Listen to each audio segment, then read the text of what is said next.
Ms. Colton.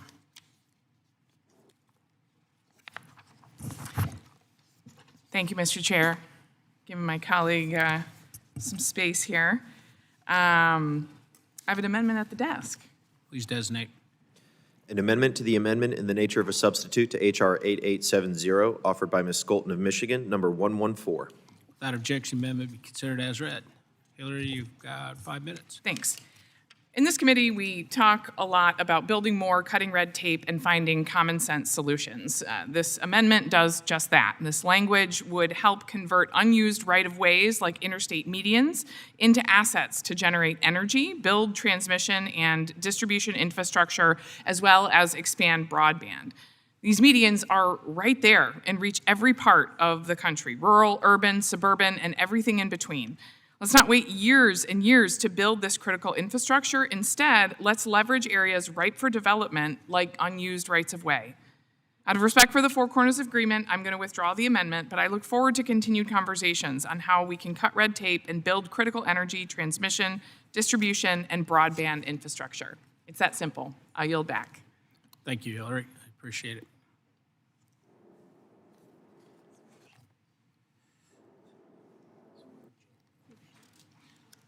Ms. Fucci, I have an amendment at the desk. designate. An amendment to the amendment in the nature of a substitute to H.R. 8870, offered by Ms. Fucci of North Carolina, number 066. Without objection, the amendment be considered as read. Ms. Fucci, you're recognized. So this comes up today, but it bears repeating. National average gas prices are currently sitting at an all-time high, and this is top of mind for American families who are not only facing the highest prices in the last 4 years, but also increasing grocery costs, home insurance costs, and healthcare costs. Why then, in this current affordability crisis, are we levying a punitive and unfair federal tax on electric vehicle drivers? I agree that we need to find a solution that addresses the long-term solvency of the Highway Trust Fund, but levying an unfair EV tax punishes American drivers who have chosen to drive a cleaner, more affordable vehicle while simultaneously barely making a financial dent in the funding problem it's supposedly been designed to address. This will not solve the Highway Trust Fund solvency, making it a lose-lose situation for us lawmakers here in Congress and for everyday Americans.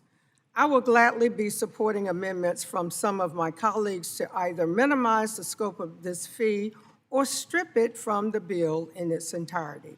At the very least, however, I would hope that there would be bipartisan consensus around the fact that American seniors who are on fixed incomes and therefore less easily able to adapt to unexpected costs should be exempted from this punitive fee. According to the 2025 Census Bureau, the median income of seniors aged 65 and older who are fully retired was less than $27,000. Furthermore, seniors over 65 drive about 7,600 miles per year, whereas the average driver drives nearly double that each year. The bottom line is that a flat fee structure is biased against EV owners who drive less, especially our seniors. My amendment would consequently enact an exemption for seniors on a fixed income above the age of 65. I urge my colleagues to support this amendment so American seniors aren't burdened with unexpected and onerous fees. Thank you, and I yield back. Anyone else wish to be heard on the amendment? I recognize myself. The bill ensures that all users are going to contribute to the Highway Trust Fund. And right now, we have free rides. And you're right, it doesn't solve the Highway Trust Fund problem, but it makes sure that everybody pays. If you use it, you're going to pay for it. Plain and simple. So with that, I'd urge my colleagues to vote no. Any amendments to the amendment? Seeing none, the question is on the amendment. All those in favor signify by saying aye. All opposed signify by saying nay. Opinion of the chair, the nays have it. The nays do have it. Mr. Perry, Mr. Chairman, I have an amendment at the desk. designate. An amendment to the amendment in the nature of a substitute to H.R. 8870, offered by Mr. Perry of Pennsylvania, number 221. Without objection, the amendment be considered as read. Mr. Perry, you have Thank you, Mr. Chairman. This amendment would disallow recipients of Title 23 assistance from using, listen to me, automatic license plate readers for any purpose other than tolling. Recently, we've seen an exponential growth in the number of ALPRs across this country. One company I own, Flock, has grown from less than 500 cameras nationwide on January 1st of 2024 to nearly 100,000 cameras installed as of yesterday. Through the massive proliferation of these ALPRs and their centralized AI-powered systems, they become a blatant end around the Fourth Amendment and represent a massive expansion of their surveillance state. Each one of us drive past these systems daily, and they take video and stills of your vehicle, noting the license plate, make, model, and unique identifiers, bumper stickers, dents, etc., and feed it into their centralized database that can be accessed by authorities and others. Along your drive, as you pass additional ALPRs, they start to create both a real-time tracker of your movements and a digital record of your day-to-day movements and life habits. Newly announced features such as high-powered microphones and caravan identification raise even more suspicion about the true purpose of this interconnected system, as it appears to be set up to track groups of people and literally wiretap communities. The privacy implications of these systems are concerning, as the police and others can now watch, track, and listen to your every move and those around you without needing a court order. Now, I support law enforcement implicitly and always have. However, this is America, and even law enforcement has its guardrails just like the rest of us, and just in case. Unfortunately, we're all human and we all fall short of the grace of God. And it's up to policymakers here to make sure that the rights of all citizens are protected. So I have some examples. Ketchy Police in Kansas, Lieutenant Victor Herrar was arrested by the Wichita Police Department after it was discovered he utilized his position within the police department to unlawfully access WPD's Flock license plate reader technology to monitor where his estranged wife was located. Former Costa Mesa police officer pleaded guilty to using law enforcement tools, including Flock license plate readers, to track his wife, mistress, and romantic rivals. An Institute for Justice review of media reports has identified at least 16 cases nationwide of officers allegedly abusing ALPR data this way, with the bulk of those incidents happening in 2024. Nearly all of these officers were currently charged and lost their jobs either by resigning or by getting fired. The 16 cases are almost certainly an undercount. There are other cybersecurity concerns. From a bipartisan letter of civic groups in support of the Perry-Garcia amendment, this system's security vulnerabilities present additional serious privacy concerns. In 2025, at least 60 of Flock's AI-powered surveillance cameras were found exposed online without password protection, allowing anyone with a link to watch live feeds and access up to 30 days of archived videos, including footage of unintended children on a playground, which indicates that Flock is no longer just about road traffic. Flock cameras can be physically compromised in seconds with exposed USB ports, hard-coded Wi-Fi networks, names, encrypted image storage, and no two-factor authentication required for the police portal used to access sensitive data. I've literally had people in my office that aren't in law enforcement that have accessed these. And then we're not even talking about the Chinese or our adversaries. The threat posed by ALPRs is not hypothetical. They have been used to track folks exercising the right to assemble, to seek redress from their government, and even to collect information of attendees at political rallies. If that's not enough, mobile ALPRs have been placed outside of gun shows, and stationary ones have been sited near gun stores. By collecting the vehicle data of folks visiting gun shows or stores, it becomes easy to create a reasonably accurate gun registry through backdoor means. This infringement of the Second Amendment rights is occurring across the country today by the infringement of Fourth Amendment rights. Finally, The proliferation of ALPRs creates a surveillance framework necessary to create and enforce a social credit system similar to that seen in communist China, with a constant monitoring and severe travel restriction for those in non-compliance. This amendment would end that Orwellian nightmare and protect the First, Second, and Fourth Amendment rights of Americans by disallowing the use of ALPRs by those who receive federal highway funding. I know it's touchy. I'm looking for anybody that wants to find a way through this if they don't like this, but we have to address the issue. With that, I urge adoption, and I yield the balance. Mr. Zell. Thank you, Mr. Chairman. I oppose this amendment being offered by Mr. Perry and the use of the license plate readers technology that receive federal transportation funding. Put simply, it would make work harder for law enforcement to prevent crime, solve cases, and protect victims. As a former sheriff, I've seen firsthand the damage crime can do to families and communities. I've also seen how law enforcement tools, when used responsibly, can save lives. License plate readers help officers quickly identify suspects, recover stolen vehicles, investigate violent crime, locate missing and exploited children. These systems are especially critical in the early hours of an investigation when every minute matters and every lead counts.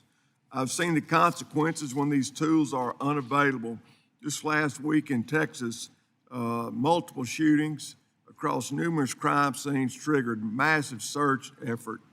A neighboring department using license plate reader technology was ultimately able to identify the suspects, stolen vehicle, and help move the investigation forward.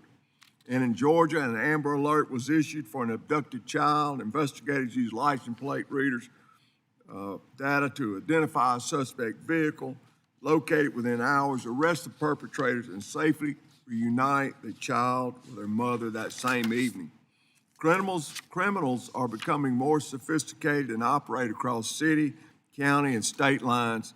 We should not be tying the hands of the men and women in law enforcement.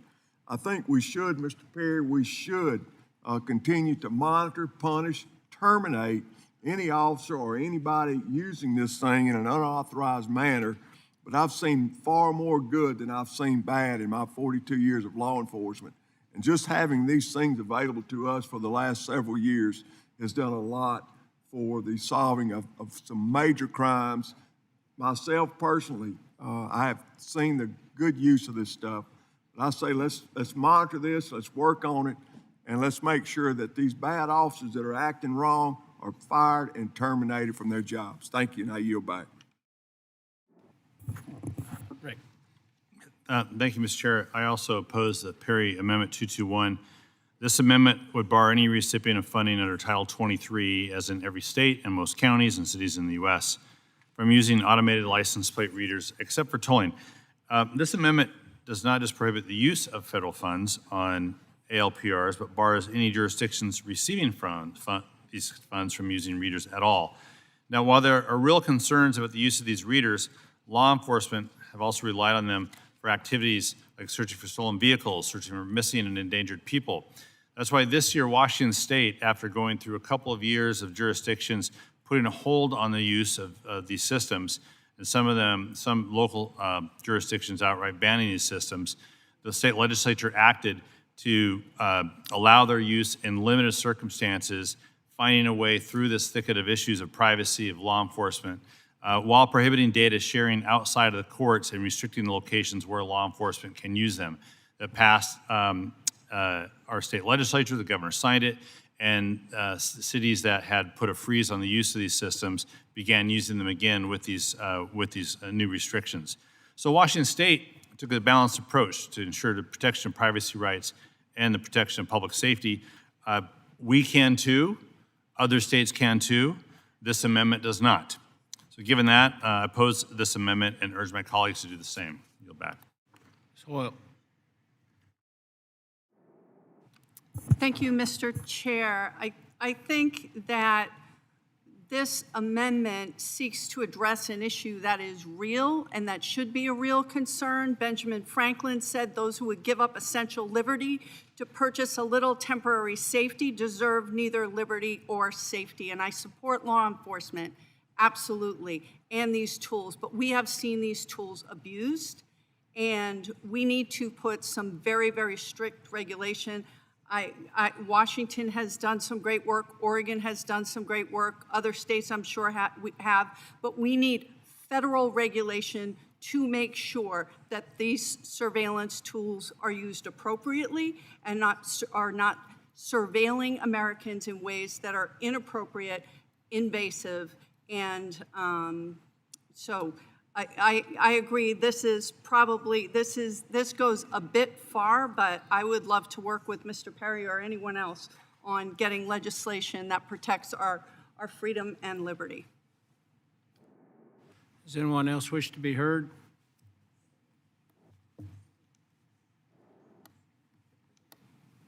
Thank you, Mr. Chair. I would like to associate myself with the comments of actually, I think everyone that has spoken on this bill on both sides. This presents a critical concern, a balance of public safety and civil liberties. I think we all agree that law enforcement needs the necessary resources that are possible to be able to crack cases, break cases, and make arrests and interventions where necessary. But at the same time, we want the safety and security, and knowing that systems such as these that the information that is obtained through them is used in responsible ways and constitutional ways, and in ways that actually benefit public safety and not for other purposes. I think I share Mr. Perry's ultimate concern here with protecting civil liberties. I do think this amendment is throwing out the baby with the bathwater, as we say down in Alabama, and would love to work with him on a more narrowly tailored legislative solution to this issue, but it is certainly one that I recognize, and certainly one that I'm certainly interested in working with you to fix, Mr. Perry.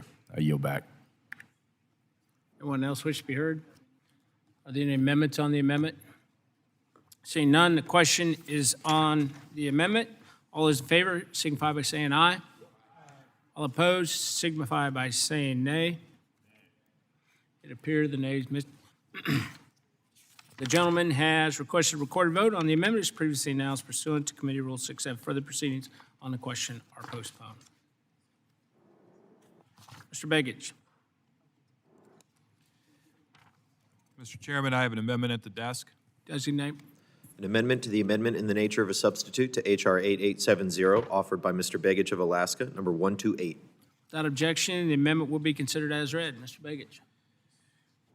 Thank you, Mr. Chairman. This amendment extends the existing public land sliding scale federal share to 7 FTA formula programs, ensuring consistent treatment between our highway and transit programs. Under longstanding federal highway law, 14 states with extraordinary amounts of non-taxable federal land, including Alaska, receive a higher federal share on FHWA highway projects because limited local tax bases restrict their ability to generate a match. That sliding scale already applies to rural formula grants under Section 5311, but not to major urban transit programs, meaning recipients pay a 20% match on FTA capital funds while paying just a 9% match on federal highway funds for the same kind of project. There's no good reason a passenger rail platform in Anchorage should require a 20% match while the highway leading to it requires only 9%. And recipients can elect the higher federal share without changing total program funding. Mr. Chairman, this amendment costs nothing, benefits 14 states across the country, and ensures our federal transportation programs treat highways and transit consistently in the places where federal land ownership limits local match capacity. I thank Representative Hoyle for her support in co-leading this amendment, and I urge my colleagues to support the amendment, and I will yield the balance of my time to Representative Hoyle. Thank you. Thank you, Representative Begich. I'm proud to co-sponsor this amendment with Congressman Begich because communities should not be penalized simply because so much of their land is federally owned or otherwise non-taxable. Curry County, which I represent, has almost 74% of their county is federal lands, and it is not taxable. And across the country, especially in our rural communities, tribal areas, gateway communities near public lands. Local governments are expected to provide transit services with much smaller tax bases to support it. More than 1,900 counties nationwide contain significant federal land, yet these communities still have workers who need transportation, seniors who rely on this transit, and visitors who depend on safe and reliable mobility options. Oftentimes, these are the communities that need it most but have the fewest resources to support it. This amendment helps level the playing field by extending a sliding scale flexibility that already exists for highway programs for transit systems. This is practical, common sense step to strengthen mobility, support rural economies, and ensure every community has a fair shot at accessing federal transit investments. This is a good amendment. I urge adoption of this amendment, and I yield back to my colleague from Alaska. Thank you, and I yield back. Mr. Larson. Thank you. Thank you, Mr. Chair. Certainly, I'm supportive of the underlying policy in the Begich Amendment, but we'll have to oppose it in accordance with the Big Four agreements. Sliding scale is an important tool to help states with a lot of federal land and fewer sources of local match, and still afford to build infrastructure projects. Likewise, it certainly support harmonizing highways and transit policy whenever possible, and sliding scale is already available under many FHWA programs. However, under the Big Four, I'll be opposing this amendment. Anyone else wish to be heard on the amendment? Mr. Chair, Ranking Member, I would like to withdraw the amendment, but I would like to work with both the Chair and the Ranking Member on finding a mechanism through which we can address this issue. Absolutely. Thank you, Mr. Chair. Thank you. Ms. Titus. I have an amendment at the desk. Designate. An amendment to the amendment in the nature of a substitute to H.R. 8870, offered by Ms. Titus of Nevada, number 293. Without objection, the amendment be considered as read. Ms. Titus, you recognize.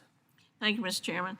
I want to urge my colleagues to vote yes on this amendment that I'm offering with my friend Representative Stanton to help places like Las Vegas, Phoenix, across the Southwest that have to navigate extreme heat issues.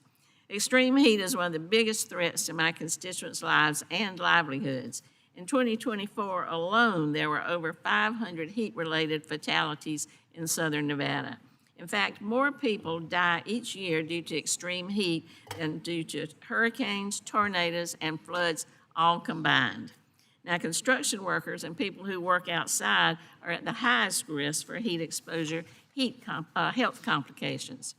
Our state and local governments who are contracting out infrastructure projects need to rethink schedules and planning to account for this pervasive threat. Not only will this save lives, but it will also save taxpayer dollars. Section 1322 of the bill directs the Secretary of Transportation to provide technical assistance and best practices to state departments of transportation for advancing projects in states in which construction may be limited by cold weather. Well, given the challenges that I just outlined, it only makes sense that the states that express extreme experience with heat should also get support from the federal government. So I would urge my colleagues to vote yes on the amendment that simply adds to the existing provision that looks at cold weather, just add extreme heat. That way, the federal government can provide assistance to local and state governments that deal with both kinds of extreme weather that cost lives and taxpayer dollars. So I urge my colleagues to vote yes on the amendment, and I yield back. Anyone else wish to be heard on the amendment? I'll yield myself time. So I do oppose the amendment, and while states face challenges with respect to high temperatures, the provision in the underlying bill speaks to states that have construction seasons limited by cold weather, including my home state of Missouri. And but I do oppose the amendment. And with that, yield back. Are there any amendments to the amendment? Seeing none, the question is on the amendment. All those in favor signify by saying aye. All opposed signify by saying nay. The opinion of the chair, the nays have it. The amendment is not adopted.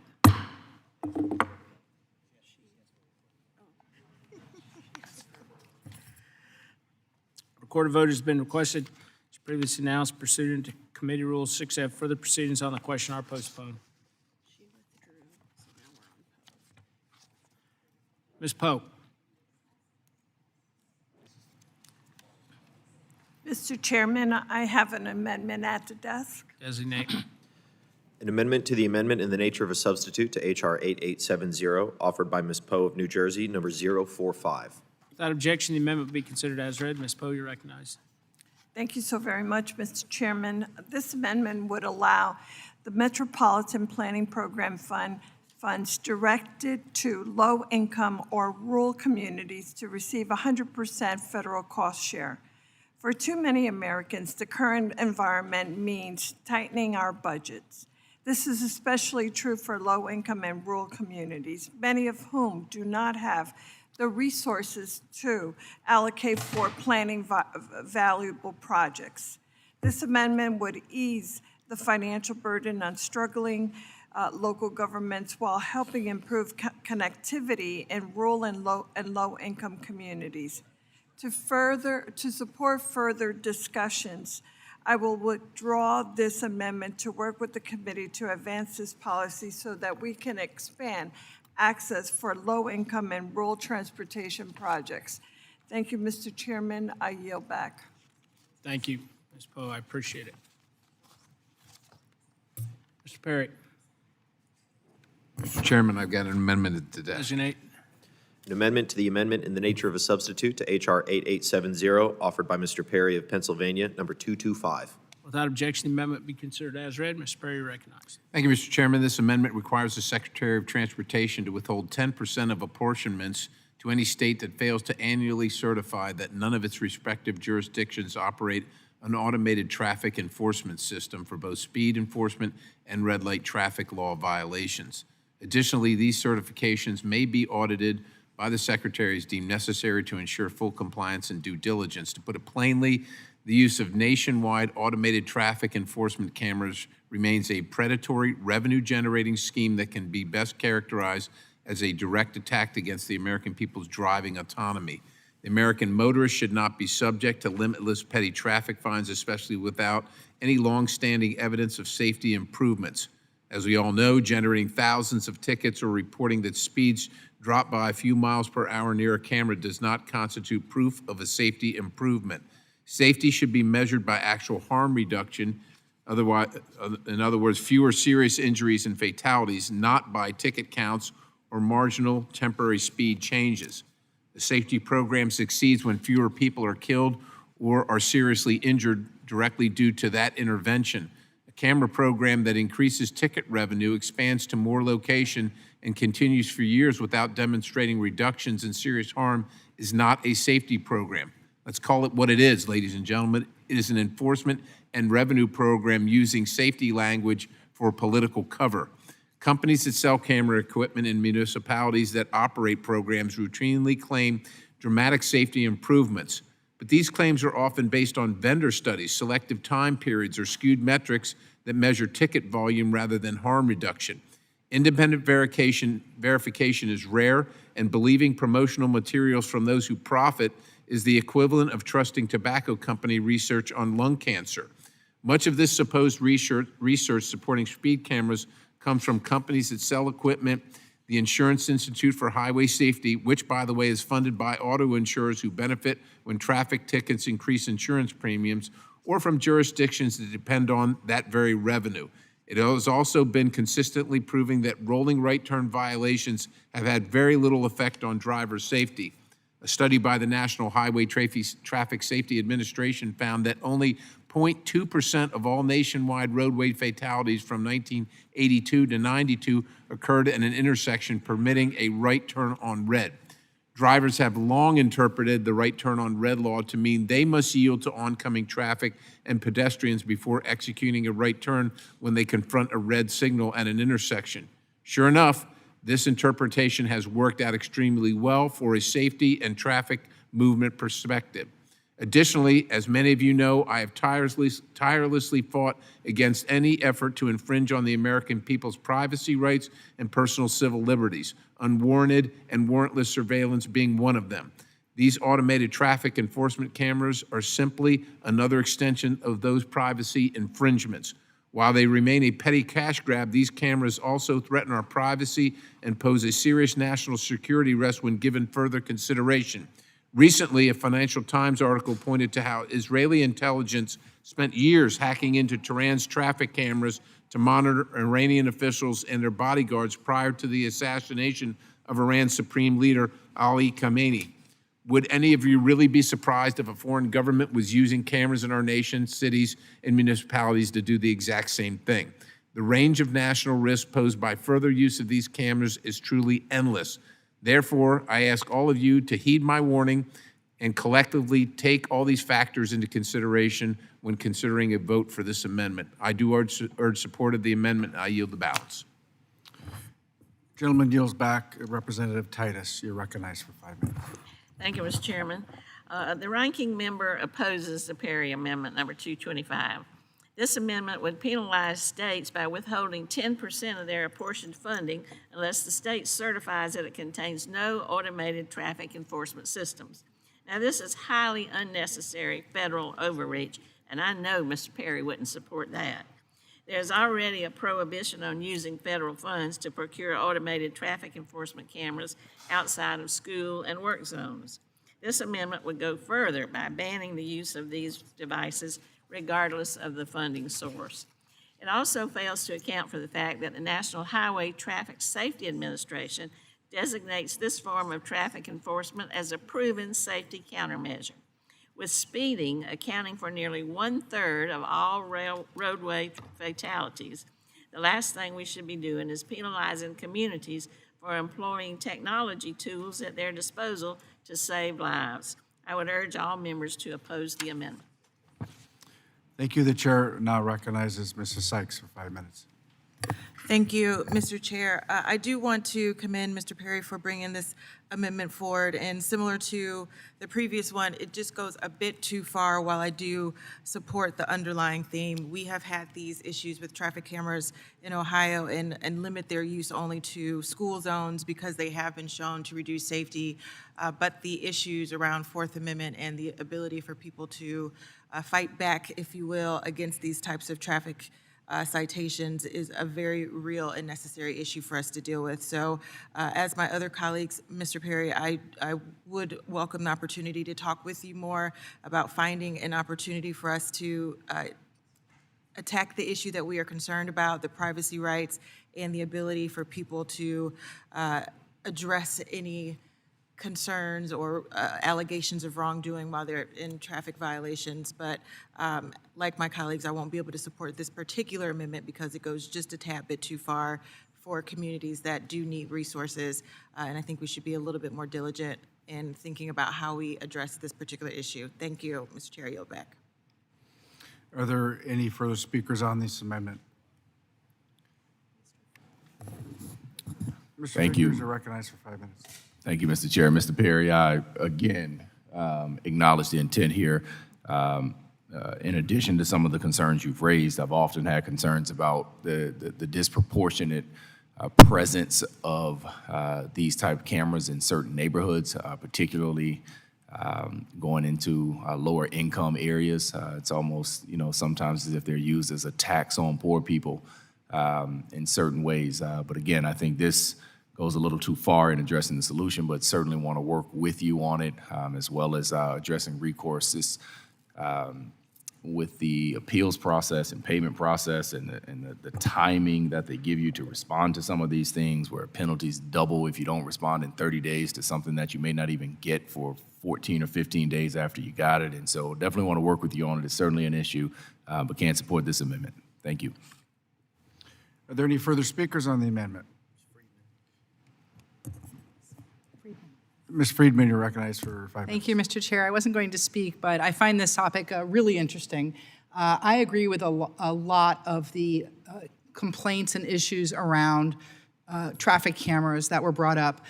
California didn't allow traffic cameras for many years, and when I chaired the Transportation Committee in the California legislature, I spent 2 years working with all the stakeholders, opposition, with AAA, and came up with a pilot program involving 6 cities, some very big cities like Los Angeles, that really seek to address a lot of the issues that you brought up. For instance, in the new California program that's just being rolled out, all the revenue that's taken from any of these speeding tickets has to go into traffic calming on those very same streets. It cannot go into a city's general fund. You have to be going at least 11 miles an hour over the speed limit, and the first ticket is a warning to every driver. In addition, if the program doesn't show effectiveness, in other words, if a particular location does not reduce the number of tickets that are given, it cannot be used in that location. So you have to show that you're giving less tickets. So rather than go through all, and there's a lot more safeguards, but the reason I bring it up is just to say that rather than ban these outright, I really think that these states that are employing these cameras need to take a very hard look at safety concerns, efficacy, privacy concerns. In California, the data is deleted within 2 days if there's no ticket given, and there's strict guardrails around the use of the data.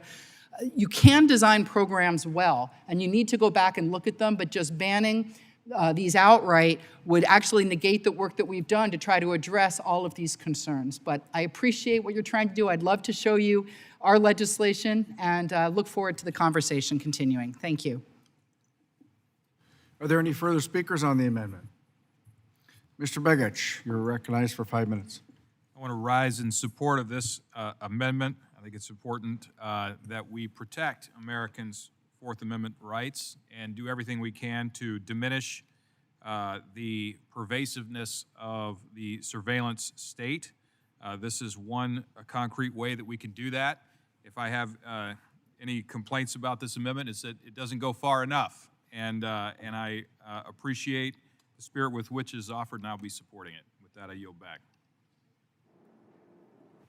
And are there any further speakers on this amendment? Seeing none, are there amendments to the amendment? Seeing none, the question is on the amendment. All those in favor signify by saying aye. All those opposed signify by saying nay. The nays have it, and the amendment is not agreed to.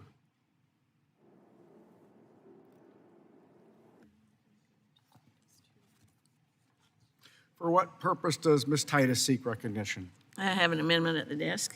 The clerk will designate the amendment. An amendment to the amendment in the nature of a substitute to H.R. 8870, offered Without by objection, the amendment will be considered as read. Ms. Titus is recognized for 5 minutes to speak on her amendment. Thank you, Mr. Chairman. I'm proud to lead this amendment to strengthen guidelines for how livestock, farm animals, are transported domestically. It's based on my bipartisan legislation, the Humane Transport of Farm Animals Act. For more than a century, the 28-hour law has required that animals being transported across state lines are not confined for extended periods without being unloaded for food, water, and rest. Now, at present, this law is the only source of protection for animals transported long distances. Yet, despite the protection being on the books, enforcement mechanisms remain limited and unclear. This amendment takes an important step towards addressing that gap. It would simply require the Secretary of Transportation to develop a formal mechanism for investigating potential violations of the law. It's a common sense amendment rooted in the principle that animals transported throughout our country should be treated humanely, and also that existing federal law should be enforced. Why do we spend time making these laws to put on the books if nobody enforces them? So I urge my colleagues to support the amendment, and I yield back. Is there anybody else wish to speak on this amendment? Thank you, Ms. Titus. I recognize myself for 5 minutes to speak on the amendment. I oppose amendment. It falls under the jurisdiction of the Committee on Agriculture, and therefore that is the committee where this debate should be had. I must oppose the amendment. I urge my colleagues to vote no. Are there any further speakers on the amendment? Seeing none, are there amendments to this amendment? Seeing none, the question is on the amendment. All those in favor signify by saying aye. Aye. All those opposed signify by saying nay. Nay. The nays have it, and the amendment is not agreed to. I didn't hear nays.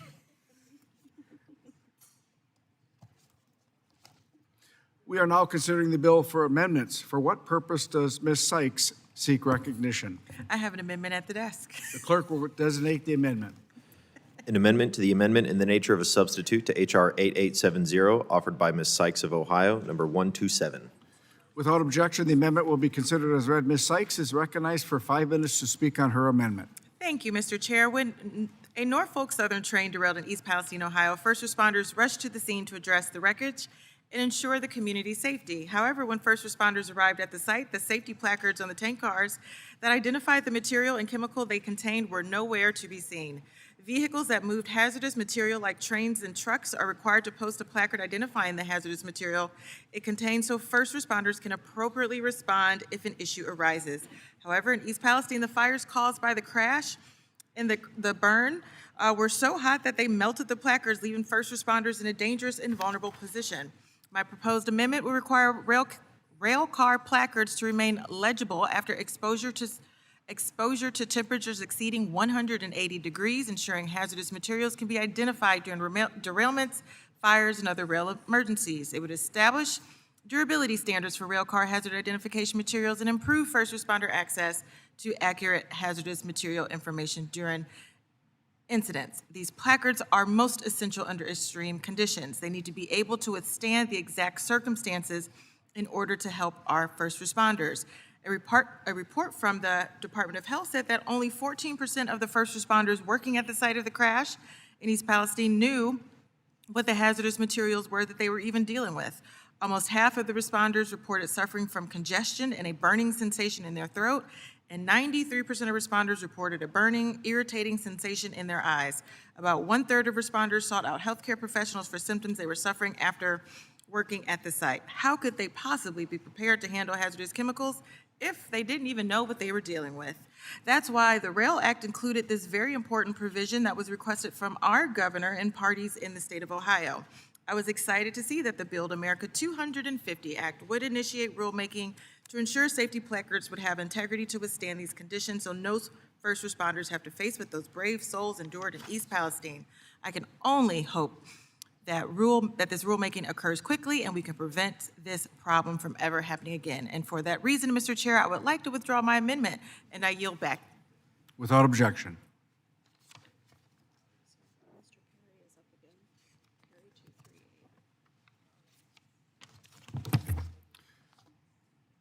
For what purpose does Mr. Perry seek recognition? The clerk will designate the amendment. An amendment to the amendment in the nature of a substitute. Without objection, the amendment will be considered as read. Mr. Perry is recognized for 5 minutes to speak on his amendment. Thank you, Mr. Chairman. This amendment prohibits eligible entities under this bill from using eminent domain for any project funded under this act. Reservations about the cost of this program aside, if we're going to move this forward, we must provide certainty and protection for our constituents living among the interstate highway system.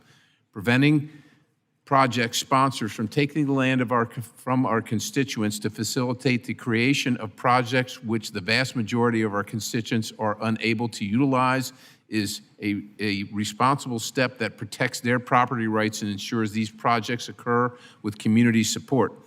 As a member privileged to represent an area where a significant number of highways converge, it is vital that my constituents are protected from being removed from their homes by the government to facilitate these parking projects in general. So I support this amendment, ask others to do it, and I yield the balance. Mr. Larson, you're recognized on the amendment. Thank you. Thank you, Mr. Chair. I oppose Perry Amendment 238. The amendment would ban the use of eminent domain for state DOTs, counties, cities, or other eligible entities when building new truck parking facilities with the funding provided through this bill. Eminent domain should be judiciously used and sparingly, but it is an important tool in the toolbox for public entities when building projects that serve the greater good. Okay. We've heard loudly and clearly from the trucking industry and drivers how safe parking is in short supply. And in fact, this bill provides $150 million per year from the Highway Trust Fund to remedy those concerns. State and local governments always have to weigh decisions about eminent domain carefully. Congress should not artificially cut off those choices for them, and as a result of that, I oppose this amendment. Yield back. Are there any further speakers on the amendment? Seeing none, are there amendments to the amendment? Seeing none, the question is on the amendment. All those in favor signify by saying aye. Aye. All those opposed signify by saying nay. The nays have it, and the amendment is not agreed to. I request a recorded vote. A roll call vote is requested, postponed due to electronic voting.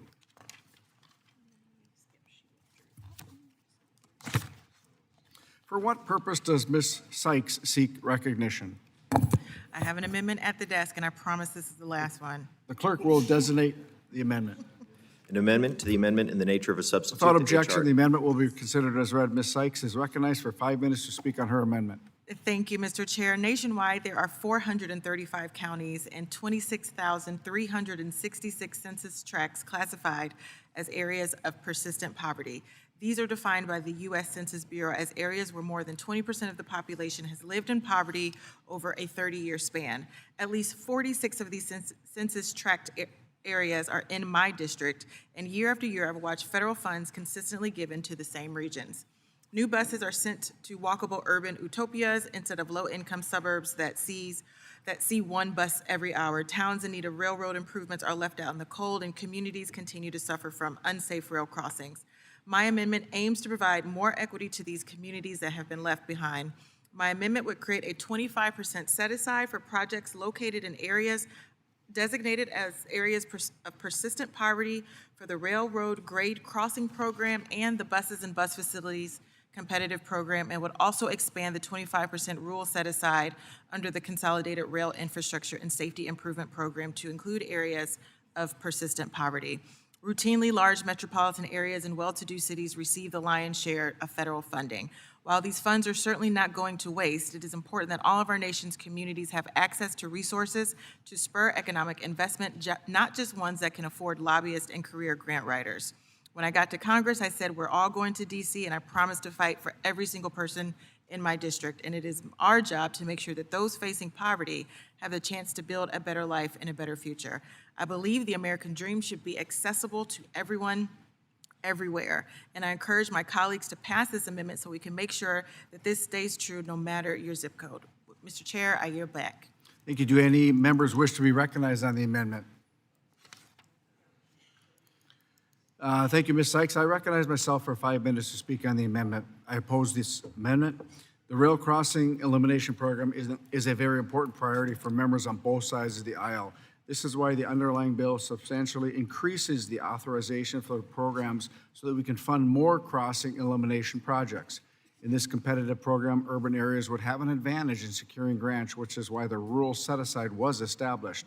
This amendment undermines that carefully crafted and negotiated balance. I urge my colleagues to vote no and protect the interest of rural communities. And I yield back. Are there any further speakers on the amendment? Seeing none, are there amendments to the amendment? Seeing none, the question is on the amendment. All those in favor signify by saying aye. All those opposed signify by saying nay. The nays have it, and the amendment is not agreed to. Mr. Chair, I request the ayes and nays. Roll call vote is requested.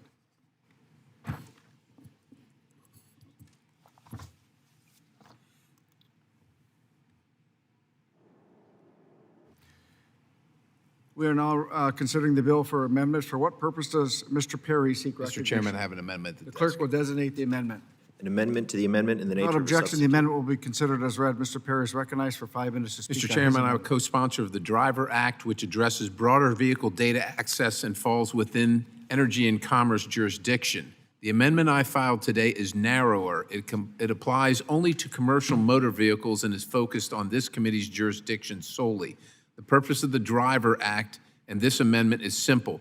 Commercial vehicle owners should have secure access to the data generated by the vehicles they own, operate, manage, or lease. That matters for fleets, rental and leasing companies, local governments, independent operators, and other commercial vehicle owners. As vehicles become more software-driven, access to operational data affects safety, maintenance, routing, insurance, and cost. Congress should not allow manufacturers to lock commercial owners out of basic data from vehicles they paid for and are responsible for owning and operating. This amendment reflects the feedback received during the Driver Act discussions. It designates the Secretary of Transportation as the administrative enforcer, accounts for latency issues in real-time data access, prevents an owner from knowingly sharing vehicle data with another OEM competitor, gives manufacturers a technology-neutral option for data delivery, and makes clear that manufacturers are not required to collect more data than they already collect. Mr. Chairman, this is a narrow, transportation-focused amendment. My goal is to keep the issue in front and center as the House continues work on surface transportation reauthorization. Given the overlapping jurisdiction between this committee and Energy and Commerce, I ask for your commitment to work with me, this committee, and ENC to find a path forward on commercial and passenger motor vehicle data access as the surface transportation bill advances. With that, I withdraw this amendment and look forward to working with you on this issue as the bill moves forward. Thank you, Mr. Perry. Mr. Chair, could I express my extreme disappointment of not being able to oppose Mr. Perry on this amendment? Fair enough.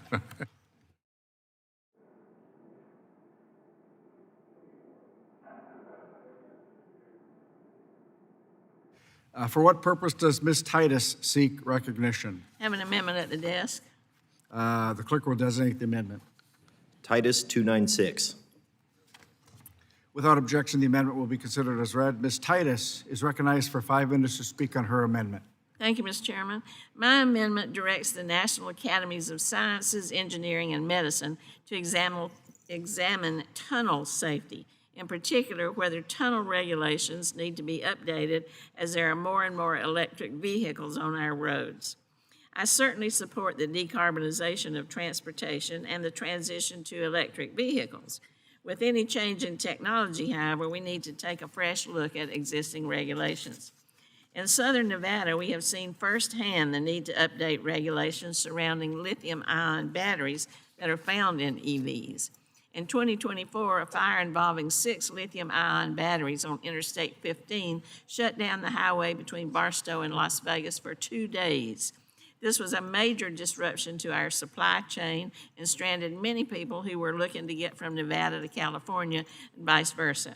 And that's not to mention the threat to the health and safety of our brave first responders, other passengers on the road who are around where the crash occurs. I introduced legislation to ensure that our first responders have the resources they need to respond to these fires, and we've tested methods to extinguish thermal runaway. I'm pleased that those provisions are in the base bill that the committee is considering today, but I'm still worried about the tunnels, including some new tunnels that are being constructed in my district known as the boring loop. Think about being stuck in a tunnel while an electric vehicle crashes or being asked to enter a tunnel to put out a fire from such an incident. It's almost inconceivable. My amendment just directs the National Academies to examine the current tunnel safety and inspection regulations and make recommendations on whether they need to be updated given the adoption of EVs on our roadways. It directs the academies to consider whether we need additional requirements related to tunnel design and operations, including ventilation, fire suppression, emergency egress, and incident response. As part of this study, the academies would consult with key stakeholders, including the Federal Highway Administration, National Tunnel and Bridge Inspectors, any applicable labor organizations, including firefighters and building trades. I urge my colleagues to join me in supporting this amendment to ensure our federal regulations concerning tunnels are keeping up with the latest technology. It is a matter of public safety for those on the road driving EVs and in proximity to them. So I urge a yes vote and yield back. Do any members wish to be recognized on the amendment?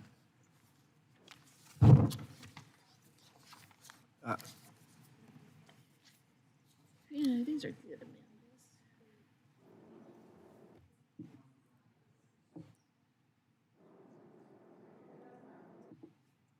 Thank you, Ms. Titus. I recognize myself for 5 minutes to speak on the amendment. I oppose the amendment. This amendment would direct the National Academies to conduct a study on tunnel safety regulations in the context of electric vehicles, EVs. Tunnel safety standards should be considered holistically and not just in the context of EVs. I oppose the amendment and urge my colleagues to vote no, and I yield back. That's weak. Are there any further speakers on the amendment? Seeing none, are there amendments to the amendment? Seeing none, the question is on the amendment. All those in favor signify by saying aye. All those opposed signify by saying nay. The nays have it, and the amendment is not agreed to.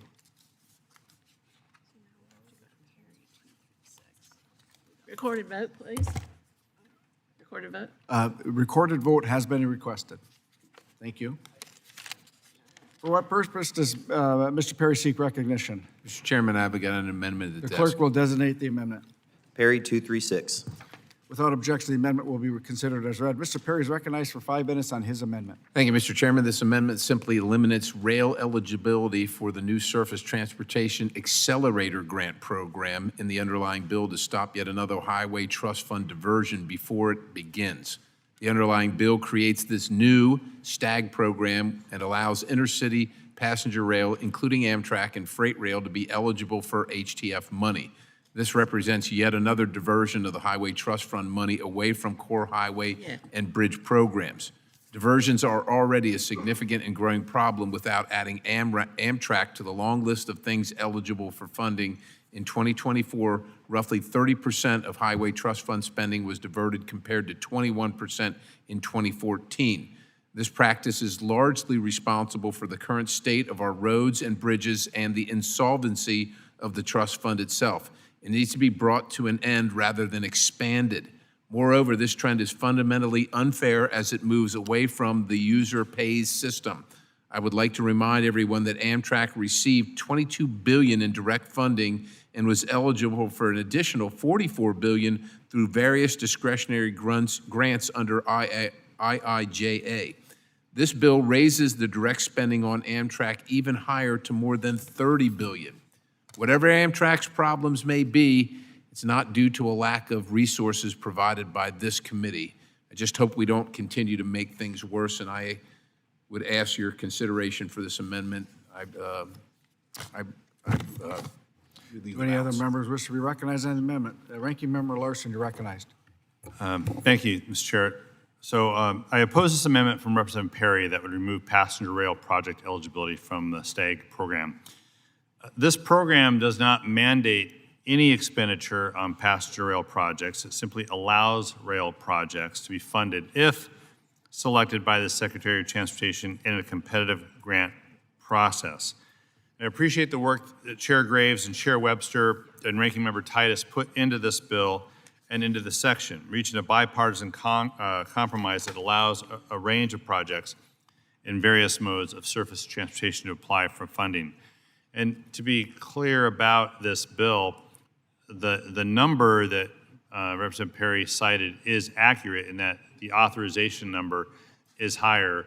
But unlike the BIL, where there was an authorization number and there was actual real money put into Amtrak, this time around we have a higher authorization but are relying on the appropriators at some point to put dollars into that bucket we're creating. So Amtrak's we're still a long way from getting Amtrak the money that it needs to continue to do service and expand around the country as it has been doing and successfully. So with that, I would just urge my colleagues to oppose the amendment and yield back my time. Are there any further speakers on this amendment? Seeing none, are there amendments to the amendment? Seeing none, the question is on the amendment. All those in favor signify by saying aye. All those opposed signify by saying nay. Nay. The nays have it, and the amendment is not agreed to. A recorded vote has been requested.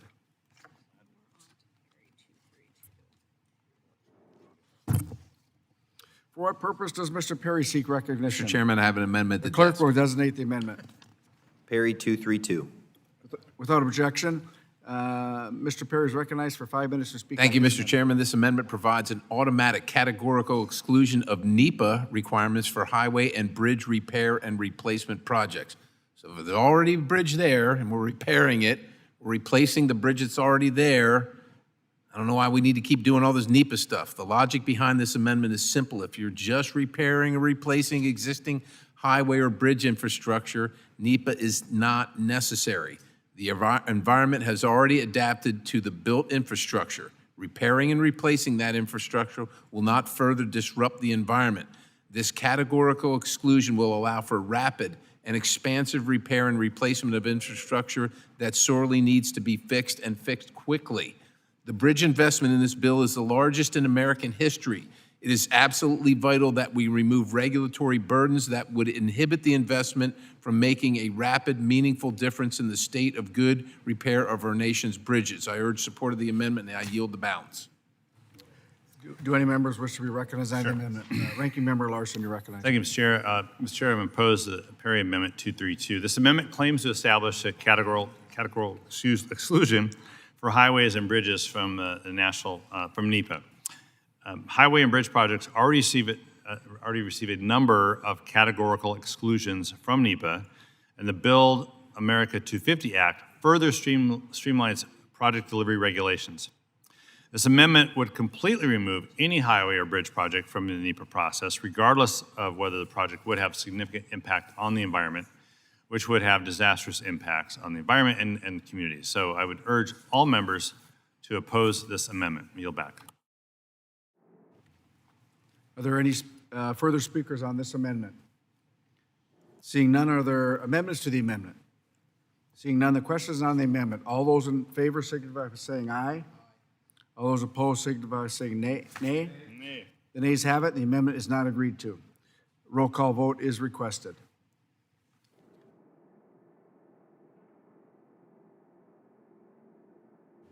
For what purpose? Mr. Chair, that's a question for Mr. Perry. Mr. Perry, if we return to, if we took away electronic voting for the rest of the night, would you stop calling for recorded votes? We will continue. I'll retract that question. We will for what purpose does Mr. Perry seek recognition? Mr. Chairman, I've Clerk got will designate the amendment. Perry 229. Without objection, the amendment will be considered as read. Mr. Perry is recognized for 5 minutes to speak on his amendment. Mr. Chairman, this amendment would end the Capital Investment Grant Program. For the past decade, the Capital Investment Grant Program has led to a significant misallocation of FTA funds to the most expensive projects without regard to the project's financial viability or expected ridership. By overexpending transit agency resources in search of CIG funding opportunities, agencies failed to consider the impact these projects will have on their ability to provide existing services. These grants send the wrong incentives to the transit agencies by promoting system expansion at the expense of performance and service of what they already have. Eliminating CIG funding will remove this perverse incentive and allow agencies to focus on what matters to riders than how much federal grant funding they can receive. I urge adoption. I yield the balance. Do any members wish to be recognized on the amendment? Mr. Chair. Ranking Member Larson. Thank you, Mr. Chair. I oppose Perry 229. The Capital Investment Program is one of the foundational programs to support transit agencies, transit expansion, which itself connects communities in regions like my own. The Capital Investment Program is used for a variety of transit tools, including the bus rapid transit expansion we're seeing in the Pacific Northwest, as well as other important transit projects moving people safely throughout the country. So I would ask my colleagues to oppose this amendment and continue their support for the Capital Investment Program. With that, I yield back. Are there any further speakers on this amendment? Seeing none, are there amendments to this amendment? Seeing none, the question is on the amendment. All those in favor signify by saying aye. All those opposed signify by saying nay. Nope. The nays have it, and the amendment is not agreed to.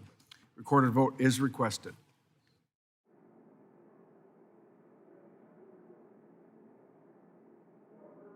For what purpose is Mr. Chairman, I got an amendment at the desk. Clerk will designate the amendment. Perry 228. Without objection, the amendment will be considered as read. Mr. Perry, you're recognized for 5 minutes. Mr. Chairman, this amendment ends the transportation alternatives set aside from the Surface Transportation Block Grant Program. This money is required to be set aside for projects such as pedestrian and bike facilities, scenic overlooks, recreational trails, etc. You get the point. The TAP program is a perfect example of Federal Highway Trust Fund monies being used for inherently parochial issues that have nothing to do with core roads and bridges. If localities want these projects, that's awesome, that's great. Fund them with state or local funds. We cannot continue to raid the Highway Trust Fund to pay for parochial projects that have no federal nexus and are not roads and bridges. This is how we end up with a 30% annual diversion rate on Highway Trust Fund spending. Urge adoption and yield the balance. Do any other members wish to be recognized on this amendment? Ranking Member Larson. Yeah, thank you, Mr. Chair. I oppose Perry Amendment 228. This amendment would repeal the Transportation Alternatives Program. On this side of the aisle, we made it a priority to return the TAP program, and it certainly is the largest and most predictable source of federal funding for bike and ped infrastructure. But why is that important? Why is there a federal interest in that? The number of roadway deaths every year still is too high. It's 0 is too many. It's about 40,000. Many of those roadway deaths are preventable, if not all of them, and a huge number of those roadway deaths involve a walker and a car or truck, or a biker and a car and truck. So the federal interest here is ensuring the safety, the separation of walkers and bikers from cars and trucks, and cars and trucks and their drivers from walkers and bikers. That's a clear federal interest in this program. So we need to continue to support the program and oppose this amendment to save lives. With that, I yield back. Are there any further speakers on this amendment? Seeing none, are there amendments to this amendment? Seeing none, the question is on the amendment. All those in favor signify by saying aye. Aye. All those opposed signify by saying nay. Nay, sorry. The nays have it, and the amendment is not agreed to. Recorded vote is requested. Mr. Chairman, I have an amendment at the desk. We are now considering the bill for amendments. For what purpose does Mr. Perry seek recognition? Mr. Chairman, I have an amendment at The the desk. clerk will designate the amendment. Perry Without 235. objection, the amendment will be considered as read. Mr. Perry is recognized for 5 minutes to speak on his amendment. Mr. Chairman, contrary to the claims of proponents of such communities, they do not increase ridership on transit lines. Rather, they just attract riders to a singular place, and I'm talking about the Todd.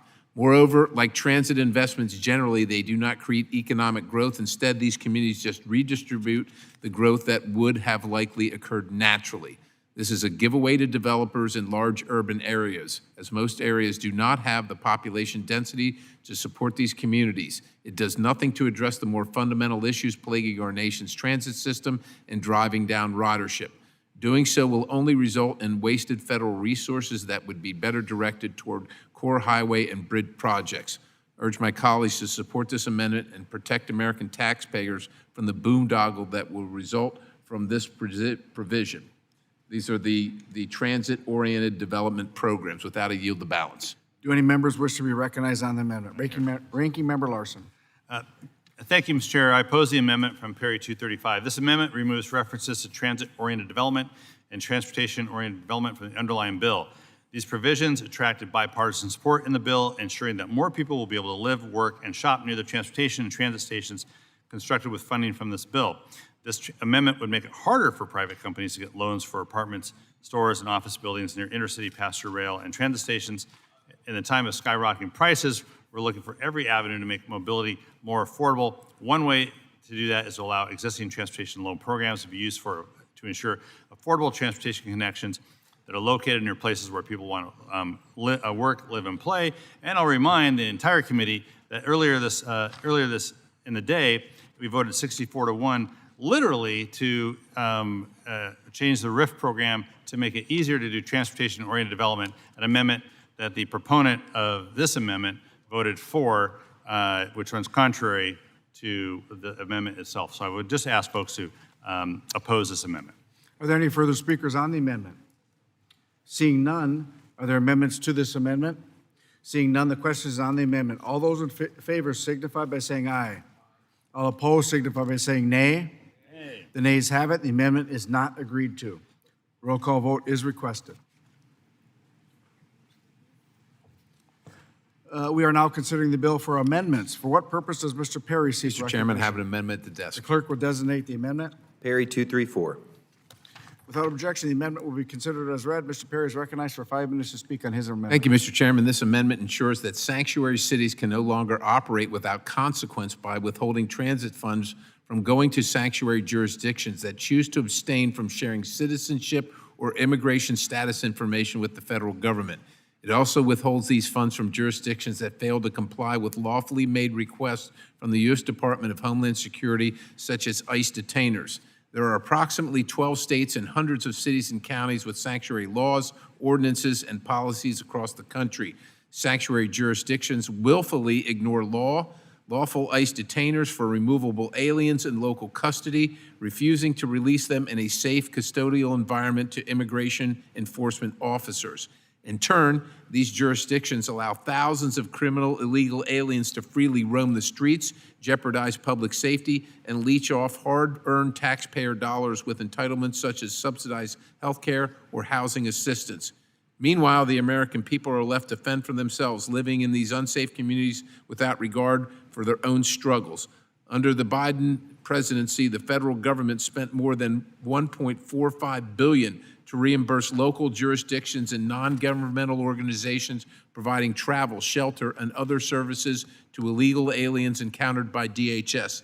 Additionally, the federal government the Federation for American Immigration Reform, or FAIR, has estimated that the net cost of illegal immigration to the United States was over $150 billion per year in 2022. By withholding transit funds to sanctuary jurisdictions, my hope is that these unlawful practices and policies will come to an end, while sanctuary city mayors continue to punish and harm their own constituencies with policies that preemptively shield and harbor criminal illegal aliens from prosecution or deportation. It is unacceptable to freely open the purse of Congress to such jurisdictions and make everybody else pay as well. With that, I urge adoption and I yield the balance. Do any members wish to be recognized on the amendment? Sure. Ranking Member Larson. Thank you, Mr. Chair. Mr. Chair, I oppose Perry Amendment 234. This amendment would withhold transit funding from jurisdictions that do not comply when they are actually not required to comply with federal immigration enforcement. I don't support the idea that we should tie transportation funding to non-transportation elements, be they immigration or birth or marriage rates. And you know who else agrees with me? The Trump administration, because the Trump administration continued to lose this argument in court time after time after time, and earlier this year gave up the fight to try to tie immigration law to transit funding. Attempting to hold transportation funds hostage to force communities to get in line with controversial immigration enforcement tactics is divisive, it's partisan. There's other ways to do it. There's other ways to try to do it, but withholding transit funding, it's like that fight's been fought, it's been lost, so I'd urge all members to oppose this amendment. Are there any further speakers on this amendment? Seeing none, are there amendments to this amendment? Seeing none, the question is on the amendment. All those in favor signify by saying aye. All those opposed signify by saying nay. Nay. The nays have it, and the amendment is not agreed to. Recorded vote is requested. For what purpose does Mr. Perry seek recognition? Mr. Chairman, I have an amendment at the The desk. clerk will designate the amendment. Perry 244. Without objection, the amendment will be considered as read. Mr. Perry is recognized for 5 minutes to speak on his amendment. Thank you, Mr. Chairman. This amendment would ensure that non-statutory speed limits are set only based on engineering studies that measure free-flowing motor vehicle operating speeds. IIJA required DOT to update the manual on uniform traffic control devices, and in doing so, FHWA fundamentally changed how speed limits are set.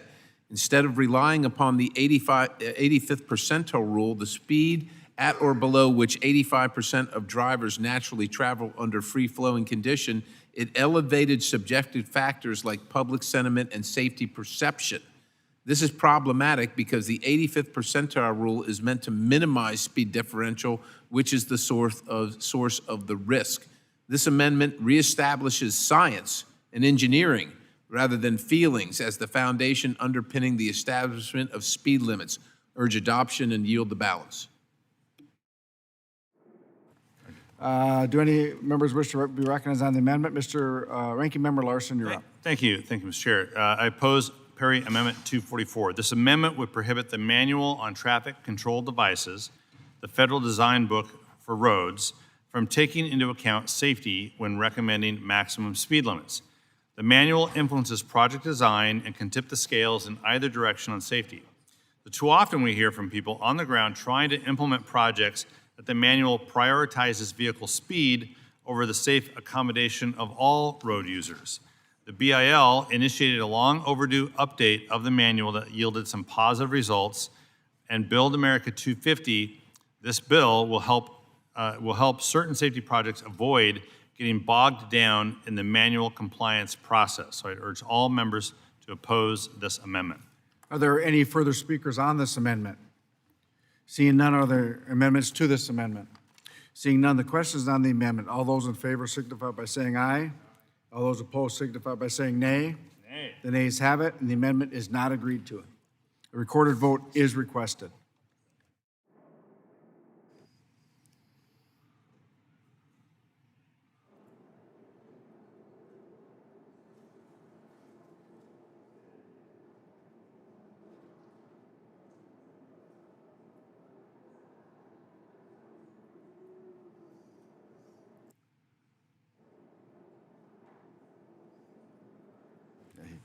For what purpose does Mr. Bresnahan seek recognition? Mr. Chairman, I have an amendment at the The desk. clerk will designate the amendment. Bresnahan 049. Without objection, the amendment will be considered as read. Mr. Bresnahan is recognized for 5 minutes to speak on his amendment.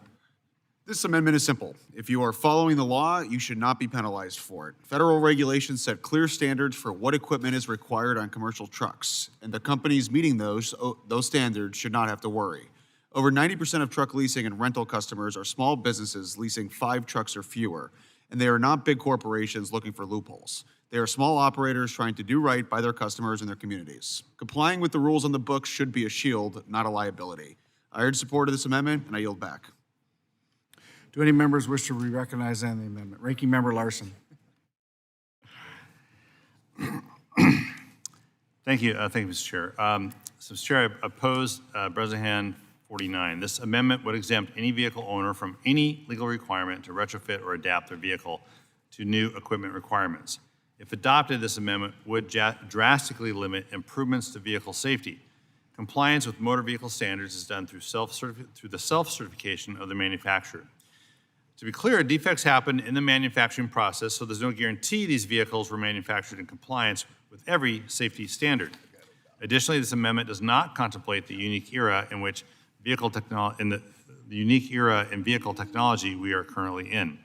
Autonomous vehicles are increasing on our roads. Federal regulations around installation and use of LiDAR, cameras, sensors, and much more are still being debated and developed.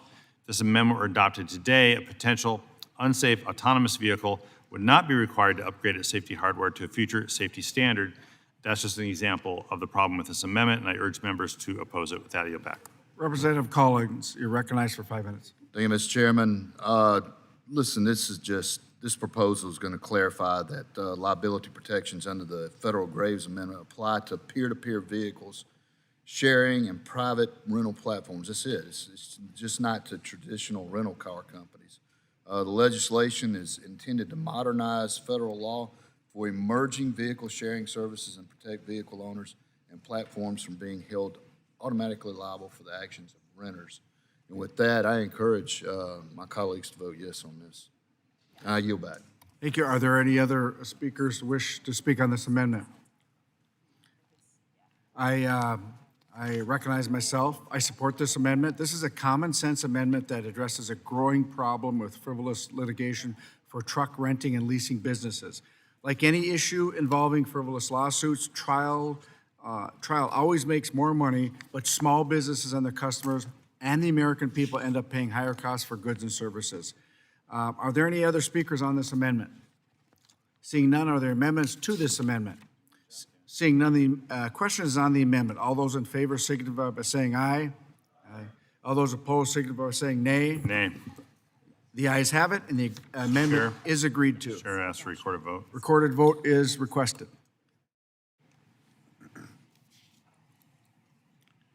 For what purpose does Mr. Taylor seek recognition? Mr. Chairman, I have an amendment at the desk. The clerk will designate the amendment. Taylor 81, revision Without 1. objection, the amendment will be considered as read. Mr. Taylor is recognized for 5 minutes on his amendment. Thank you, Chairman. As we have tragically witnessed on multiple occasions, chameleon carriers have wreaked havoc on our roadways, leaving behind a trail of death and destruction.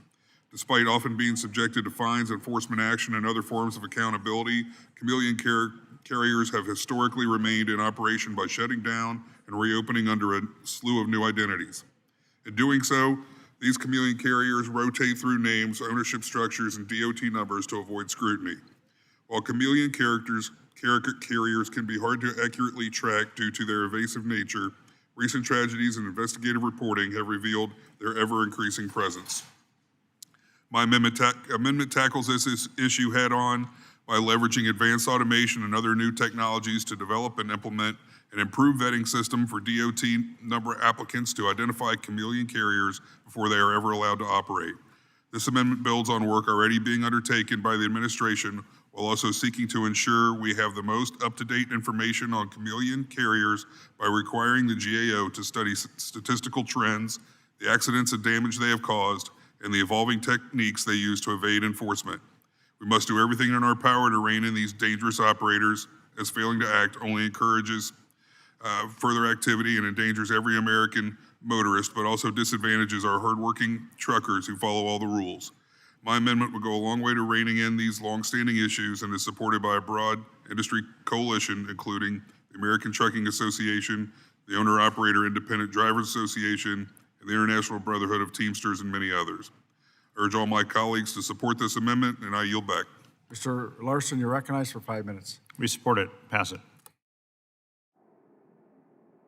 I also support this amendment. It's a wonderful, sumptuous amendment.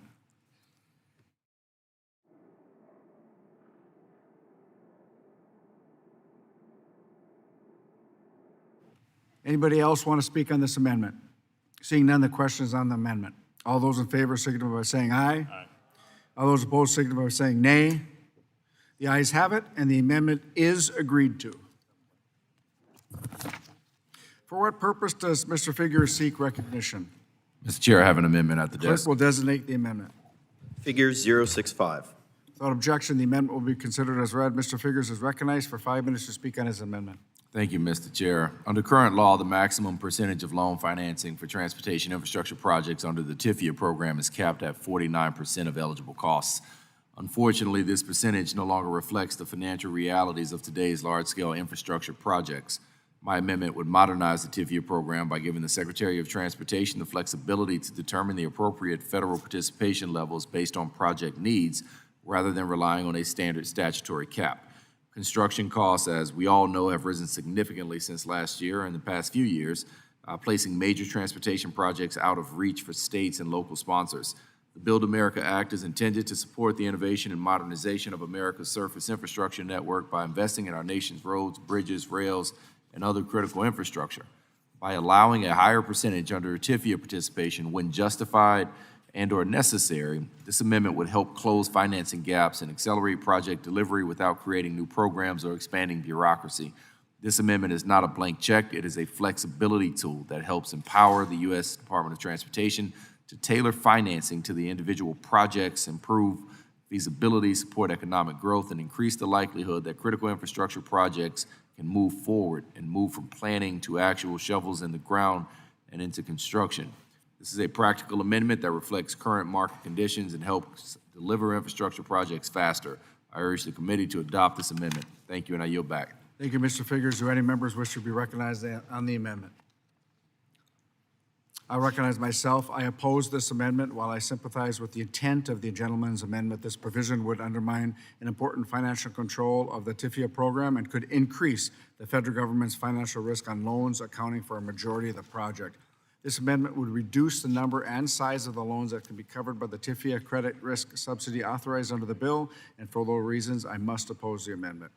Are there any other further speakers on this amendment?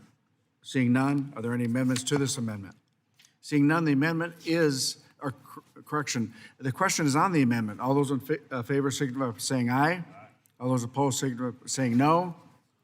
The nays have it, and the amendment is not agreed to.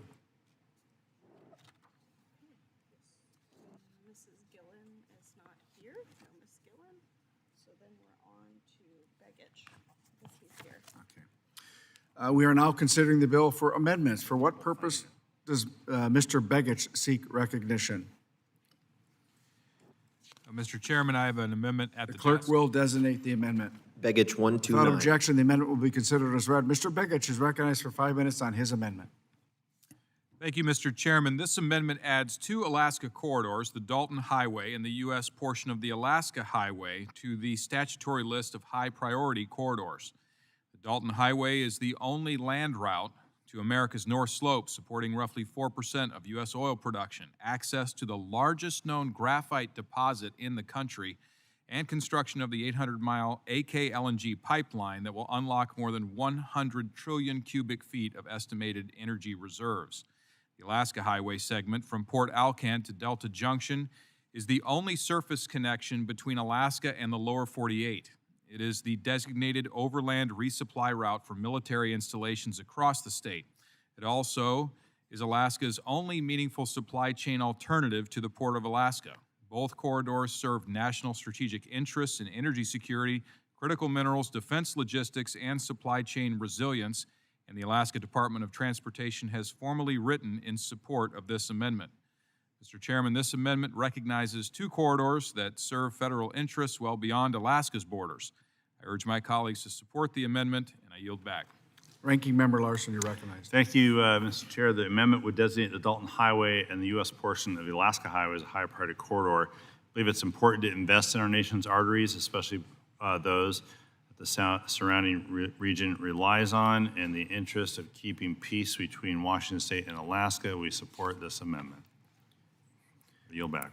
Are there any others that wish to be recognized? I recognize myself for just a moment. I too support this amendment. Again, this amendment provides a high priority corridor designation for the Dalton Highway and U.S. portion of the Alaska Highway. I urge my colleagues to vote and support this amendment. Are there any further speakers on the amendment? Seeing none, are there amendments to this amendment? Seeing none, the question is on the amendment. All those in favor signify by saying aye.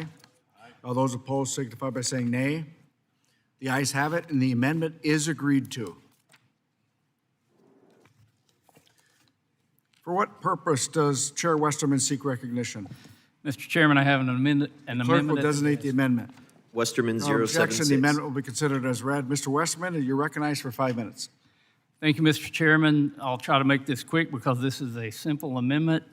A road is only as strong as what's underneath it, and we need to build stronger roads that last longer. We need to incentivize better designs, and there's a program, a great program that was passed under FAST 41 called the Federal Share Payable Innovative Project Delivery Program. My amendment simply clarifies the intent of this program, and it proposes language that adds subgrade or base course materials to the list of eligible innovative technologies under the program. Mr. Chairman, some people say I used to be this or I used to be that. I'm still a professional engineer. I kept my professional engineer's license when I came to Congress.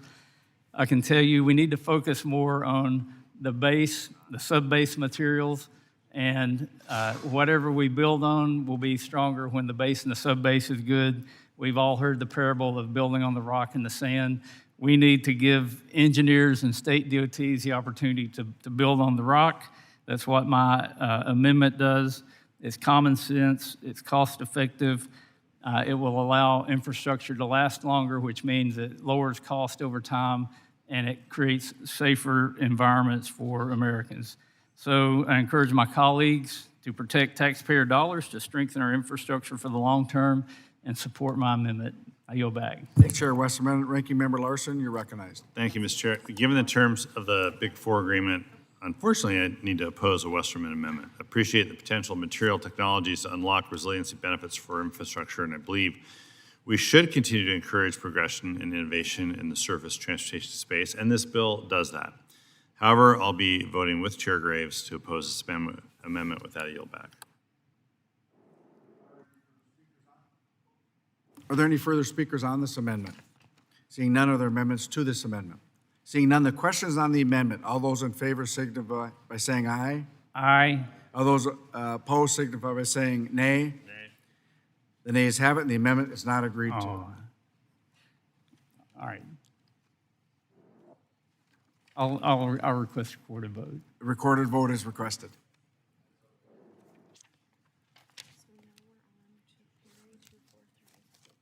For what purpose does Mr. Perry seek recognition? Mr. Chairman, I've got an amendment. The clerk will designate the amendment. Perry, Without objection, the 243. amendment will be considered as read. Mr. Perry is recognized for 5 minutes to speak on his Thank you, Mr. amendment. Chairman. This amendment strikes the kill switch industry roundtable created in this bill. Snuck into IIJA was a provision that required all new vehicles after model year 2026 to include a kill switch. This mandate raises serious concerns about government surveillance and the potential infringement of individual privacy and constitutional rights. It also creates a backdoor for the government or foreign actors to take over someone's vehicle and prevent folks from traveling. This creates a framework with which the government would be able to impose significant travel restrictions on dissidents. It also creates the possibility of a foreign actor being able to prevent the movement of any person or persons they so choose, which could be used to go after elected officials, members of the military, or any other person they target. This issue must be addressed during the consideration of the Surface Transportation Bill. I understand that this is E&C's jurisdiction, and therefore I plan to offer my legislation to kill the kill switch as an amendment on the floor. That being said, there is no need to hold an industry roundtable to figure out how to impose this ridiculous mandate on the American people, so this amendment would strike that. I urge adoption and yield the balance. Ranking Member Larson, you're recognized. Thank you, Mr. Chair. I oppose Perry Amendment 243. This amendment would strike a requirement for the National Highway Traffic Safety Administration to convene an industry roundtable on the status of certain vehicle safety technology. This roundtable will serve as an important forum for industry and advocates to exchange the most up-to-date information with NHTSA so that the agency can make well-informed decisions about impaired driving regulation. With that, I urge all members to oppose this amendment. Are there any further speakers on this amendment? Seeing none, are there amendments to this amendment? Seeing none, the question is on the amendment. All those in favor signify by saying aye. All those opposed signify by saying nay. The nays have it. The amendment is not agreed to. Recorded vote is requested. Yeah.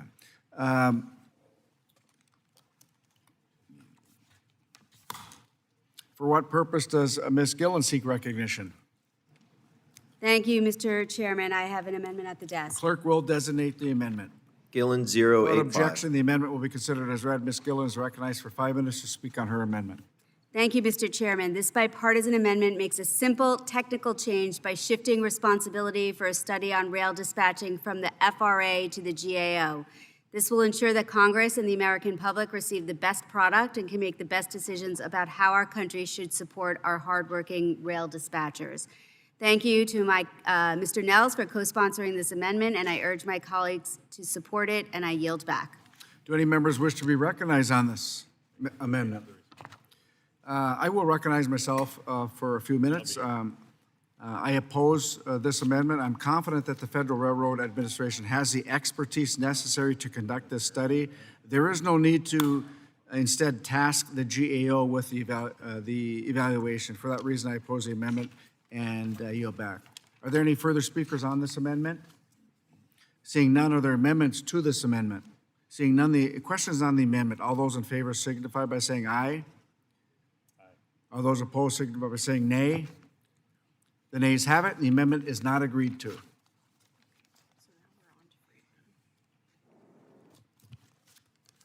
For what purpose does Ms. Friedman seek recognition? I have an amendment at the desk. The clerk will designate the amendment.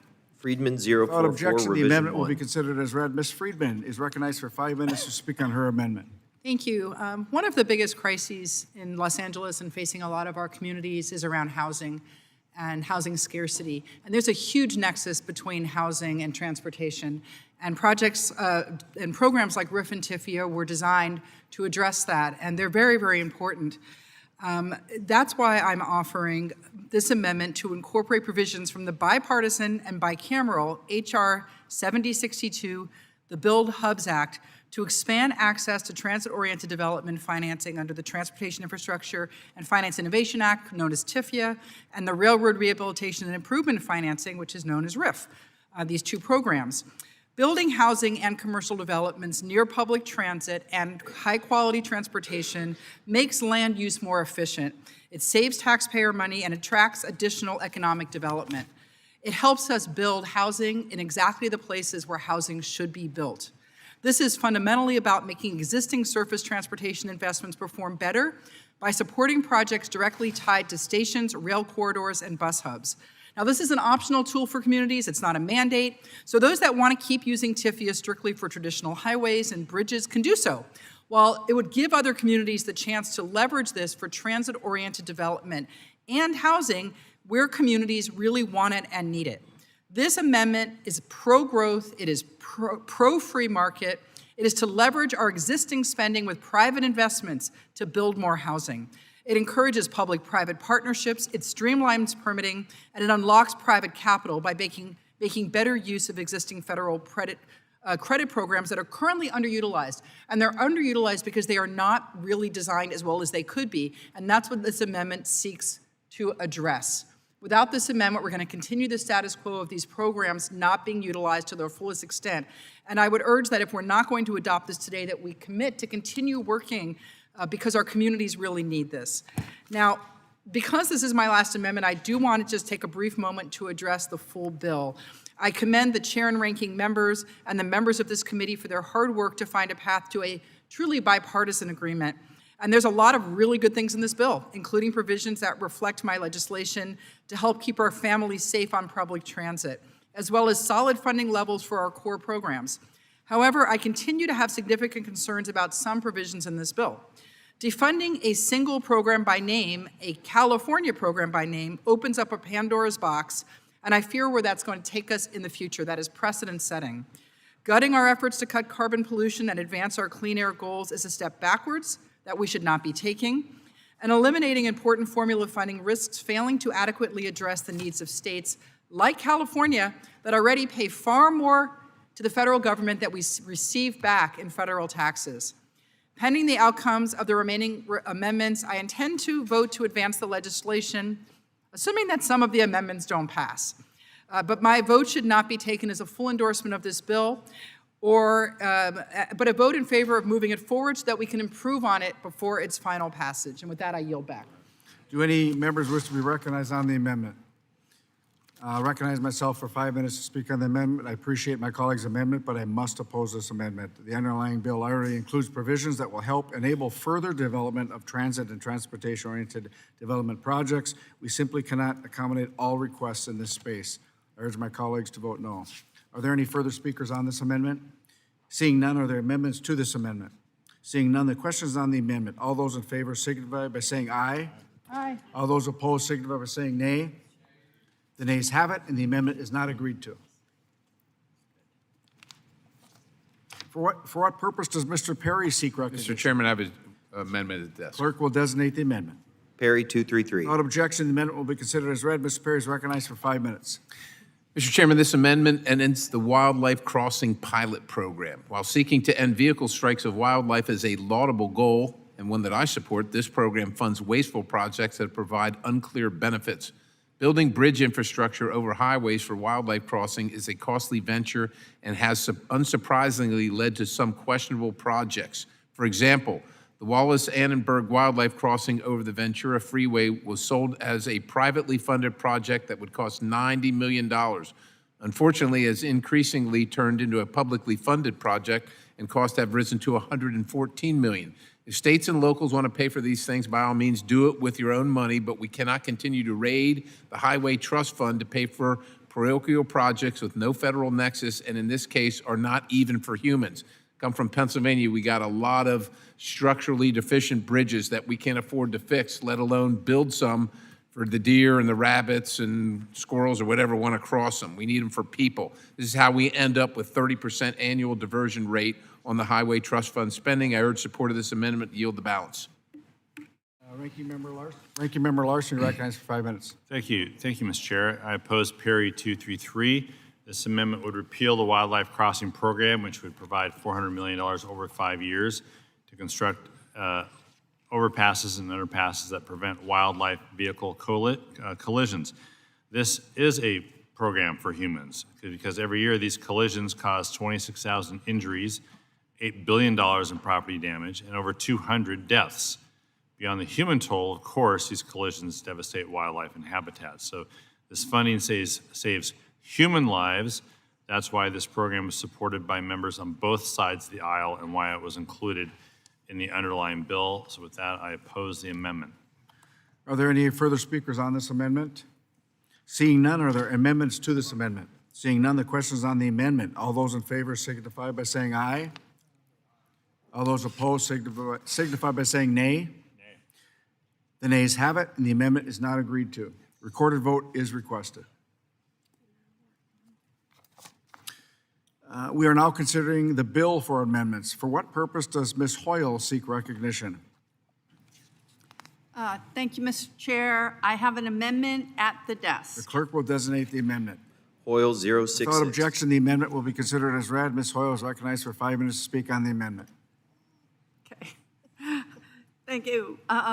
There's an estimated 30,000 rail movements in the United States per day. Despite that, we have an extremely low rate of incidents, and much of that is owed to the 400 FRA rail inspectors responsible for 160,000 miles of track and thousands of facilities. Every moment without an accident, we owe to them. However, we're at risk of losing these unsung heroes to critically low pay. Despite continuously increasing their workload, their baseline pay grade has remained the same since 1980. Our cost of living has skyrocketed 304% since 1980. How is it fair to these workers? Peer agencies like the NTSB pay a full grade higher for the exact same work, forcing many FRA inspectors to seek better pay in other federal agencies, leaving other parts of the rail system dangerously understaffed. The agency has already acknowledged that this statutory disparity drives our retention crisis. The easiest way to ensure FRA inspectors get this raise is to legislate it. This is exactly what my amendment put in with Representative Bresnahan would do. I want to thank Representative Bresnahan for working on this issue and helping bring attention to it. We make $174,000 a year, and these rail inspectors are capped at $70,000 a year. So if we actually want rail safety and want these people to do this work and be able to recruit them, then we should allow them to earn a wage that befits the responsibility that they have. With that, I intend to offer and withdraw this amendment, and I really, really would love to work with this committee to make this long overdue change. Without objection, thank you, Ms. Hoyle. For what purpose does Mr. Perry seek recognition? Mr. Chairman, I have an amendment at the desk. Clerk will designate the amendment. Perry 230. Without objection, the amendment will be considered as read. Mr. Perry is recognized for 5 minutes to speak on his amendment. Mr. Chairman, this amendment would end the Safe Streets and Roads for All grant program. While road safety is an important consideration, too often this program is used as an excuse to force cars off the road or impose additional restrictions on drivers. Additionally, this program is being used as a pretense to proliferate automated traffic enforcement systems across the country. As addressed in my previous amendment, this is little more than a cash grab by companies and localities seeking to cash in on quote unquote safety. This is yet another source of funds to take roads away from drivers and provide them to other non-motorists. It is wholly inappropriate to use the money you are taking from those very drivers to do so. Finally, you may be sensing a theme here, but all of the eligible projects under Safe Streets and Roads are for all amount to parochial projects that can and must be funded by state and local governments if they are funded at all. I urge adoption. I yield the balance. Ranking Member Larson, you recognized for 5 minutes. Thank you, Mr. Chair. I oppose Perry Amendment 230, which would repeal the Safe Streets and Roads for All grant program. For those who were here 5 years ago when we did the BIL, we put a substantial amount of effort, time, and resources into Safe Streets for All planning. Metropolitan planning organizations, regional transportation planning organizations, use those dollars to develop road safety and road and street safety plans for their communities. Those are the plans, and now we are following on that by funding the Safe Streets and Roads for All grant program so they can begin implementing, along with their state and local dollars, begin implementing those Safe Streets plans. As I noted earlier, the federal interest here has to do with separating sidewalks, or putting in sidewalks to separate people from cars and trucks, and importantly, separating cars and trucks from people to increase the safety of mobility in our local communities. So would ask that this committee reject this amendment and vote for safety. With that, I yield back. Are there any further speakers on this amendment? Seeing none, are there amendments to this amendment? Seeing none, the question is now on the amendment. All those in favor signify by saying aye. All those opposed signify by saying nay. The ayes have it, and the amendment is agreed to. Correction. The nays have it. The chair is corrected. The nays have it. Is a recorded vote requested? Thank you.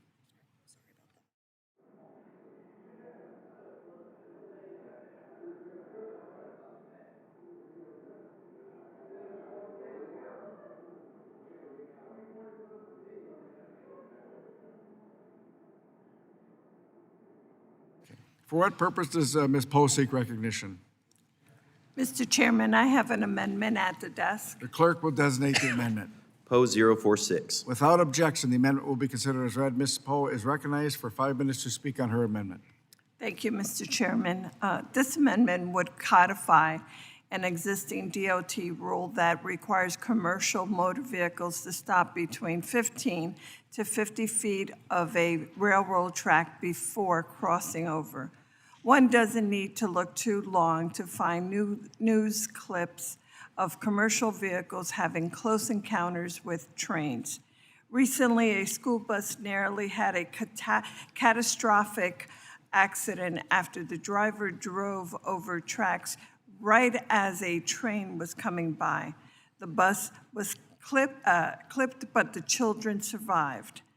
Just last week, we also saw a truck collision with a train, spilling sewage and creating exposure to the community. Codifying this provision is not about creating unnecessary regulation. It's about keeping people safe. Overturning this decade-long rule will jeopardize public safety and will lead to more accidents. I understand that members may need more time to examine this, so I will withdraw this amendment. I extend an invitation to the stakeholders and my colleagues on both sides to work with me to move this policy forward. Thank you, Mr. Chairman. I yield back. Amendment is withdrawn without objection. Thank you, Ms. Poe. We are now considering the bill for amendments. For what purpose does Mr. Perry seek recognition? Mr. Chairman, I have an amendment at the desk. Clerk will designate the amendment. Perry 237. Without objection, the amendment will be considered as read. Mr. Perry is recognized for 5 minutes on his amendment. Thank you, Mr. Chairman. This amendment is modeled after H.R. 3822, which is the No Desire for Streetcars Act. This amendment would end federal funding for streetcars. The most prominent example of this failure of this type of transit is right here in Washington, D.C., where the H Street streetcar became synonymous with government boondoggle. Streetcar costs exceeded $200 million, took years to implement, and never collected a single fare. Washington, D.C. is now phasing out the streetcar line by last year, and replacing it with an electric bus after the abject failure of the decades-long project. We must be good stewards of taxpayer funds and prevent other jurisdictions from taking federal taxpayers for a ride by investing in this unserious and costly technology, if you want to call it that. Taxpayers can't afford another failed mass transit project, and this amendment eliminates the risk to the federal taxpayer by ensuring streetcars are no longer eligible for federal funds. I urge adoption. I yield the balance. Ranking Member Larson, you're recognized for 5 minutes. Thank you, Mr. Chair. I oppose Perry Perry Amendment 237. This amendment would prohibit a variety of highway and transit programs from funding streetcar projects. It is up to local communities to choose which modes of travel are best suited to their unique contexts. And in cities and towns all over the country, streetcars do in fact help move people around main streets and central business districts. It's certainly not up to Congress to proactively take travel options off the table for local communities, and I urge all members to oppose this amendment. I yield back. Are there any further speakers on this amendment? Seeing none, are there amendments to this amendment? Seeing none, the question is on the amendment. All those in favor signify by saying aye. All those opposed signify by saying nay. The nays have it, and the amendment is not agreed to.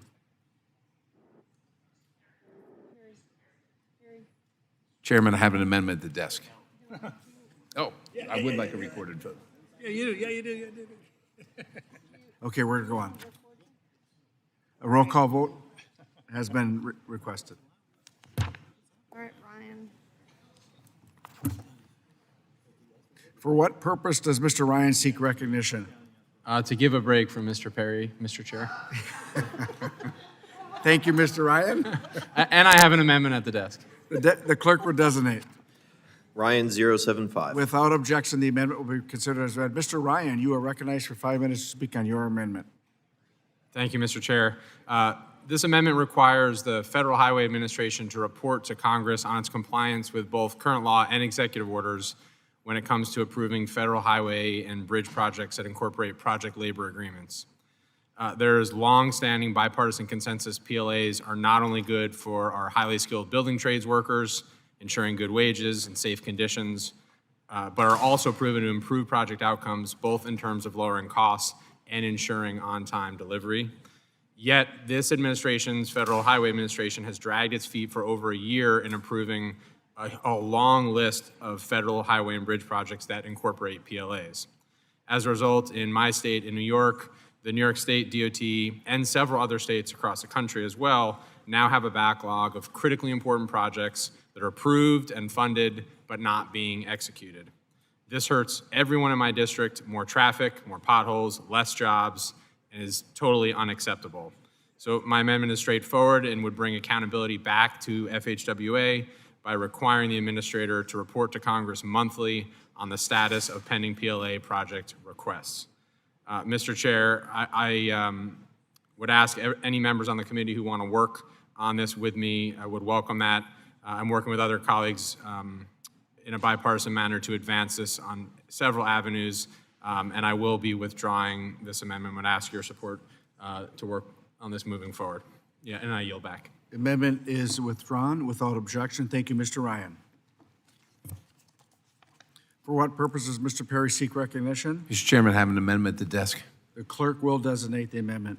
Perry 231. Without objection, the amendment will be considered as read. Mr. Perry is recognized for 5 minutes on his amendment. Mr. Chairman, this amendment strikes the grants for passenger ferry systems. There are very few passenger ferry systems in the continental United States. One in Washington State and one in New York City. This is clearly a parochial issue that the federal government has no business being involved in. If New York or Washington State want to buy ferries and operate them, that's awesome, go for it. But my constituents don't want to pay for it and don't want to foot the bill any further. So I urge adoption. I yield the balance. Ranking Member Larson, you're recognized for 5 minutes. Thank you, Mr. Chair. I oppose Perry 231.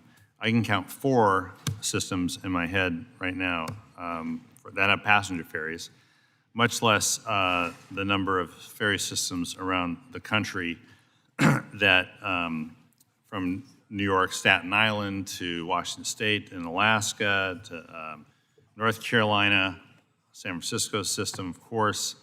A lot of these are getting federal dollars for ferry boat construction, ferry terminal facilities. Washington State's ferry system is an essential component of its surface transportation infrastructure. In fact, has a highest number of passengers per year and the highest number of vehicles per year. Ferries in our state, as well as other states, help move commuters to and from work. They power the state's economy by getting people where they need to go. So I would ask and urge members to oppose this amendment. I yield back. Are there any further speakers on this amendment? Seeing none, are there amendments to this amendment? Seeing none, the question is on the amendment. All those in favor signify by saying aye. All those opposed signify by saying nay. Nay. The nays have it, and the amendment is not agreed to.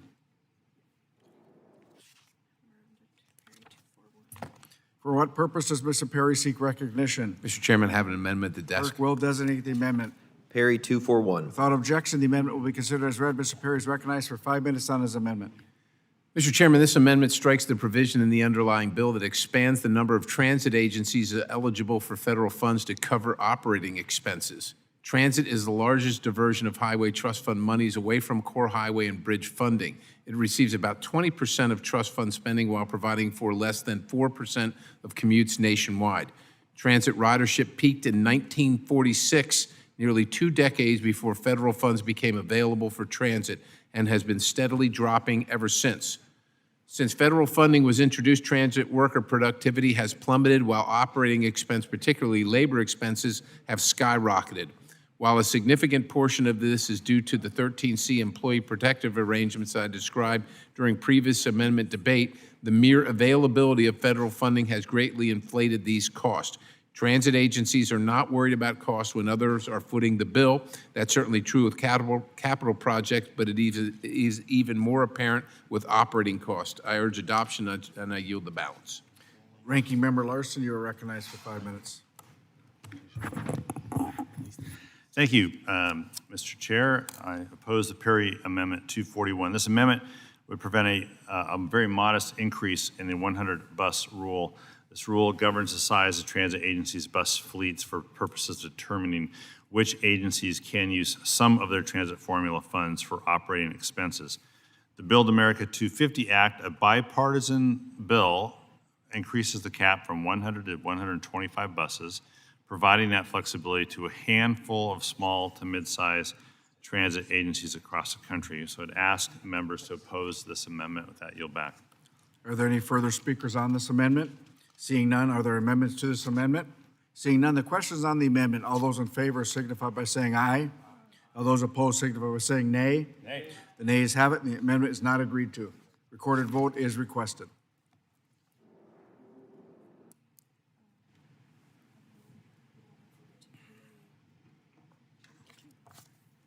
For what purpose does Mr. Perry seek recognition? Mr. Chairman, I have an amendment at the desk. Clerk will designate.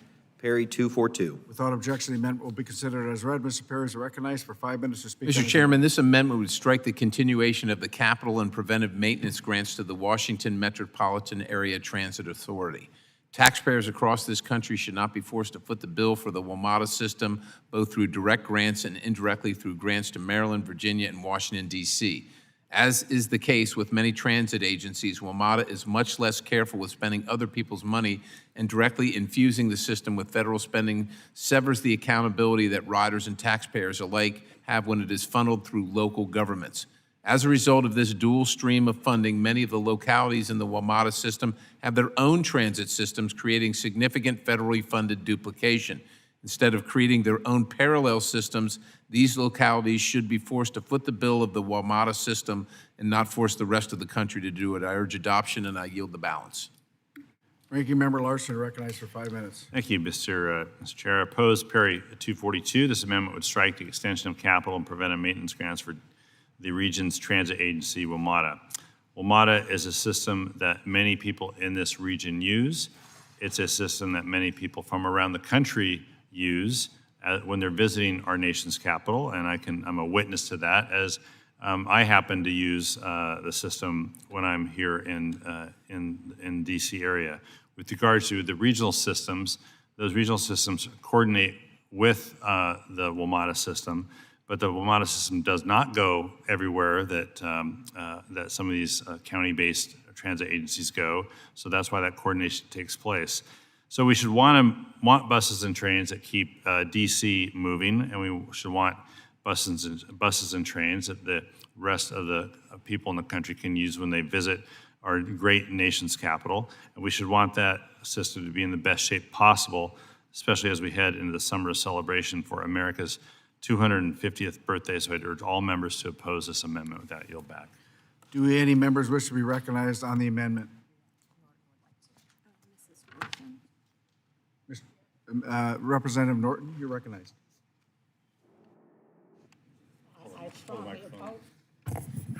I strongly oppose this amendment, which would eliminate the extension of capital and preventive maintenance grants for the Washington Metropolitan Area Transit Authority. Metro is key to the operations of the federal government and provides bus and rail service to the people of the District of Columbia, Virginia, and Maryland, and tourists with an average daily ridership of over 300,000. These grants provide critical funding for upgrading and performing preventative maintenance on Metro. I urge my colleagues to oppose this amendment, and I yield back. Thank you, Representative Norton. Are there any further speakers on this amendment? Seeing none, are there amendments to this amendment? Seeing none, the question is on the amendment. All those in favor signify by saying aye. All those opposed signify by saying nay. Nay. The nays have it, and the amendment is not agreed to. Recorded vote is requested.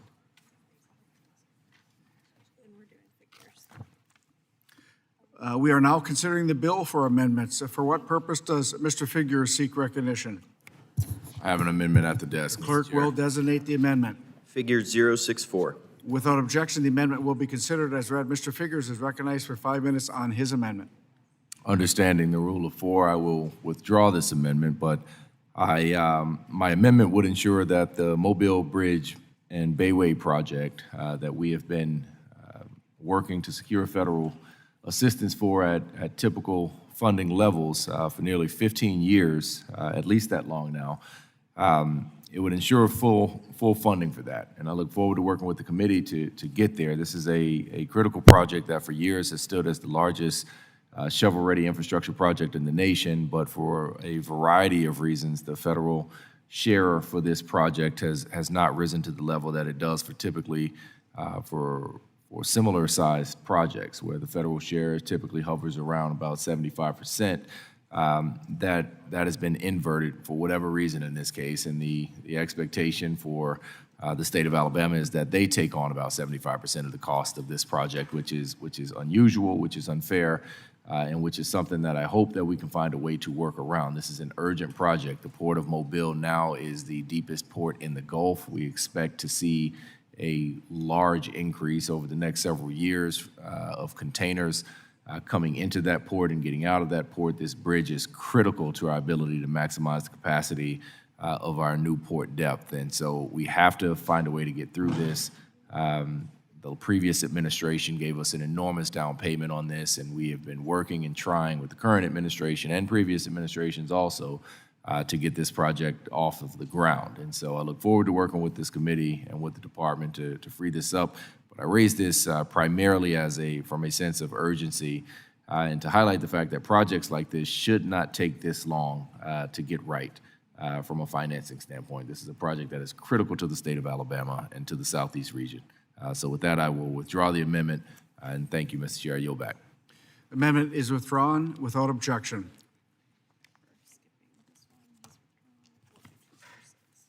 We're now considering the bill for amendments. For what purpose does Mr. Perry seek recognition? Mr. Chairman, I have my last amendment at the desk. Can you repeat that? This is the last one for the evening. The clerk will designate the amendment. Perry 246. Without objection, the amendment will be considered as read. Mr. Perry, you are now recognized for your amendment. Mr. Chairman, this amendment requires the Secretary to produce a report of cost premiums that increase the cost of surface transportation projects such as highways, ports, freight bottlenecks, rest areas, et cetera. This language is similar to a reporting requirement including in the NDAA to identify cost premiums in the military construction projects. As we endeavor to spend significant amounts of our constituents' tax dollars, it is vital that we seek to identify and rectify the source of inflationary pressures in these projects. Post-pandemic inflation has eaten away much of the purchasing power for federal construction projects, particularly because we flooded a limited market with nearly unlimited amounts of money. We must begin to address this issue now so that we don't limit the return on investment even further. I urge adoption, and I yield the balance. Ranking Member Larson, recognized for 5 minutes. Thank you, Mr. Chair. I oppose Perry 246. This amendment would not, this amendment would require a DOT report on costs associated with transportation projects, for certain. But this amendment takes aim at Davis-Bacon and related prevailing wage provisions, as well as Buy America policies. Where the representative sees cost, I see value.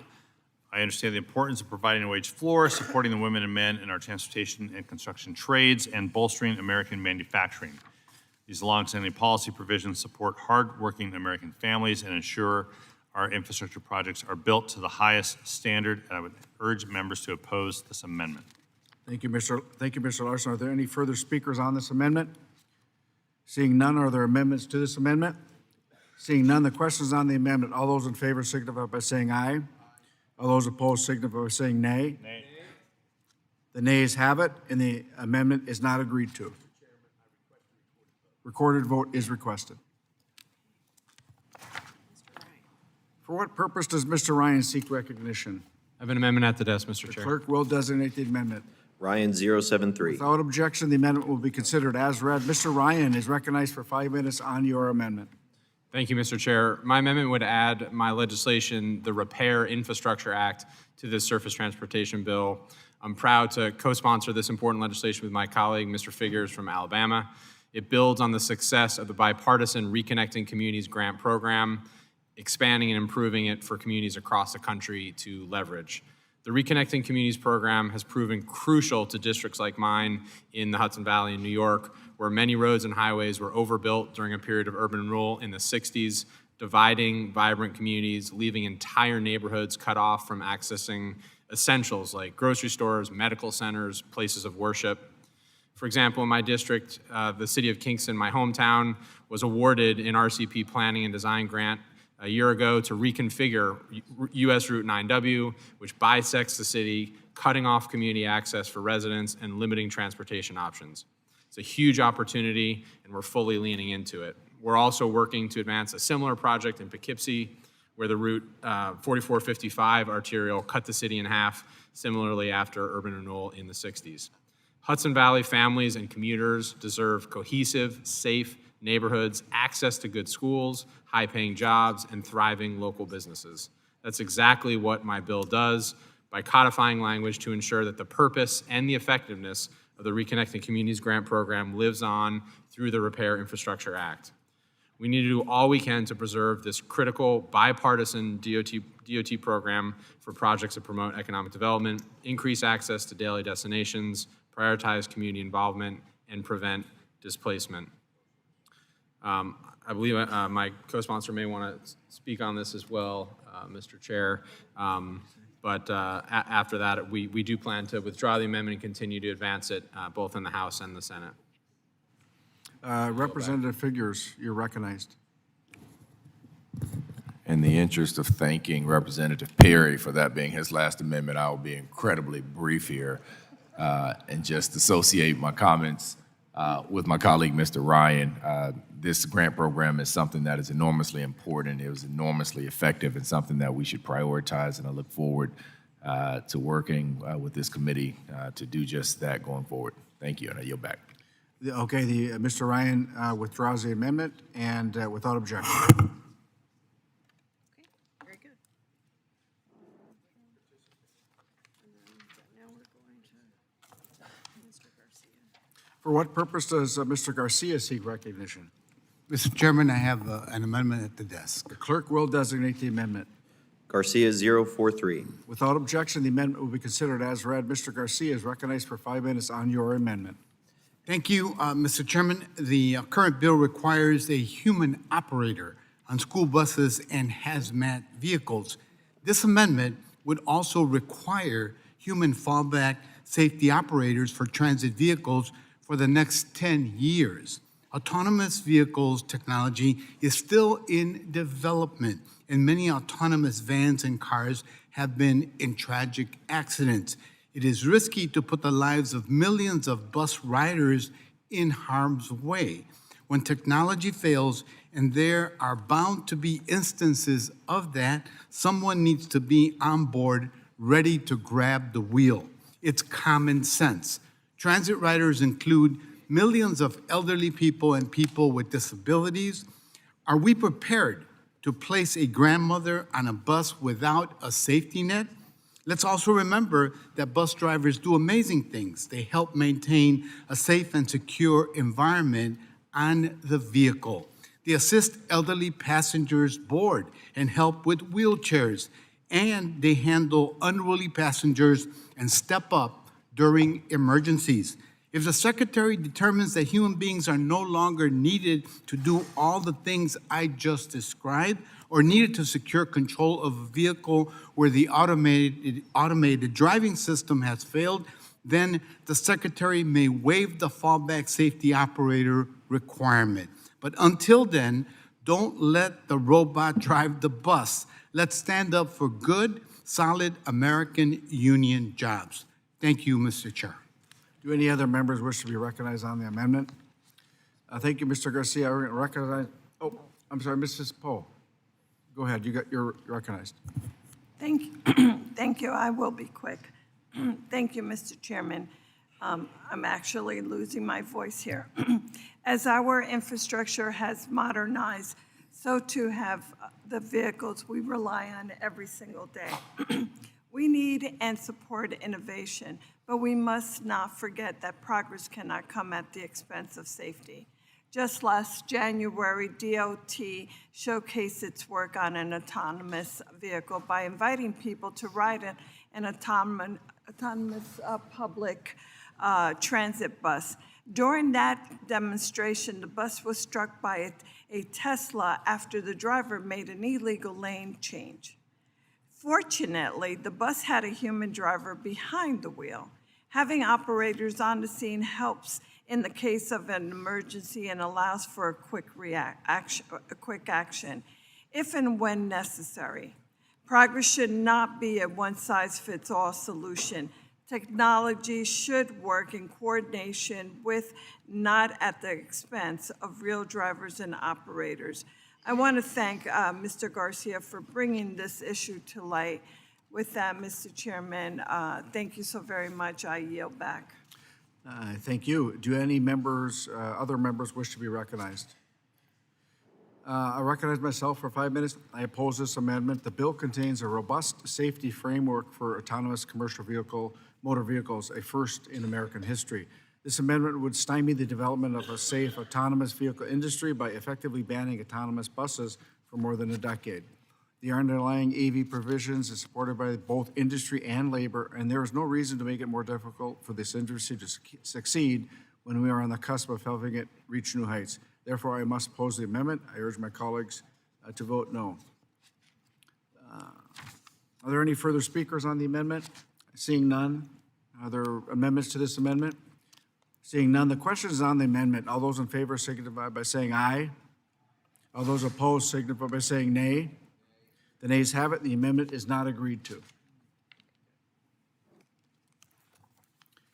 We are now considering the bill for amendments. For what purpose does Ms. Hoyle seek recognition? Thank you, Mr. Chair. I have an amendment at the desk. The clerk will designate the amendment. Hoyle 068. Without objection, the amendment will be considered as read. Ms. Hoyle, you are now recognized for 5 minutes on your amendment. Thank you, Mr. Chair. My amendment would strike the bill's new eligibility for digital infrastructure that opens the door to federal transportation dollars without giving workers enough of a voice in how that technology is used. Workers at ports, rail yards, warehouses, and construction sites have been told time after time by their employers that a new technology will make things faster, safer, and more efficient. And sometimes it does. But people have every right to worry when these decisions are made without them, and when those systems can be used to automate jobs away or surveil them while they're on the clock. It's frustrating that this debate is sometimes treated as if either you're for technology or you're against it, but we've seen firsthand in Oregon that digital tools can help get major projects built, whether that means using 3D models to plan a bridge before construction starts, using sensors to detect cracks in a place a person can't safely reach, or identifying cultural artifacts before a project breaks ground. I agree that those tools can save time, avoid delays, and help agencies use taxpayer dollars more effectively.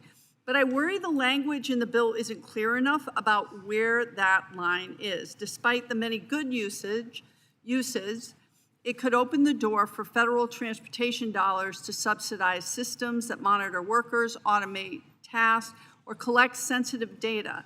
I think we have a responsibility to define what protections workers will have, and if you're not at the table, you're on the menu. And so workers need to be at this table. We need to get this right, and I want to continue to work with members of this committee to refine language so we can support technology and innovation while making sure workers are part of the conversation from the beginning. Now, I recognize this amendment doesn't have the support to pass, but it is a critical issue, so I do plan to withdraw the amendment and hope that we'll work to address this as the bill makes its way through the Senate, not that any of us have control over the Senate. And with that, I yield back.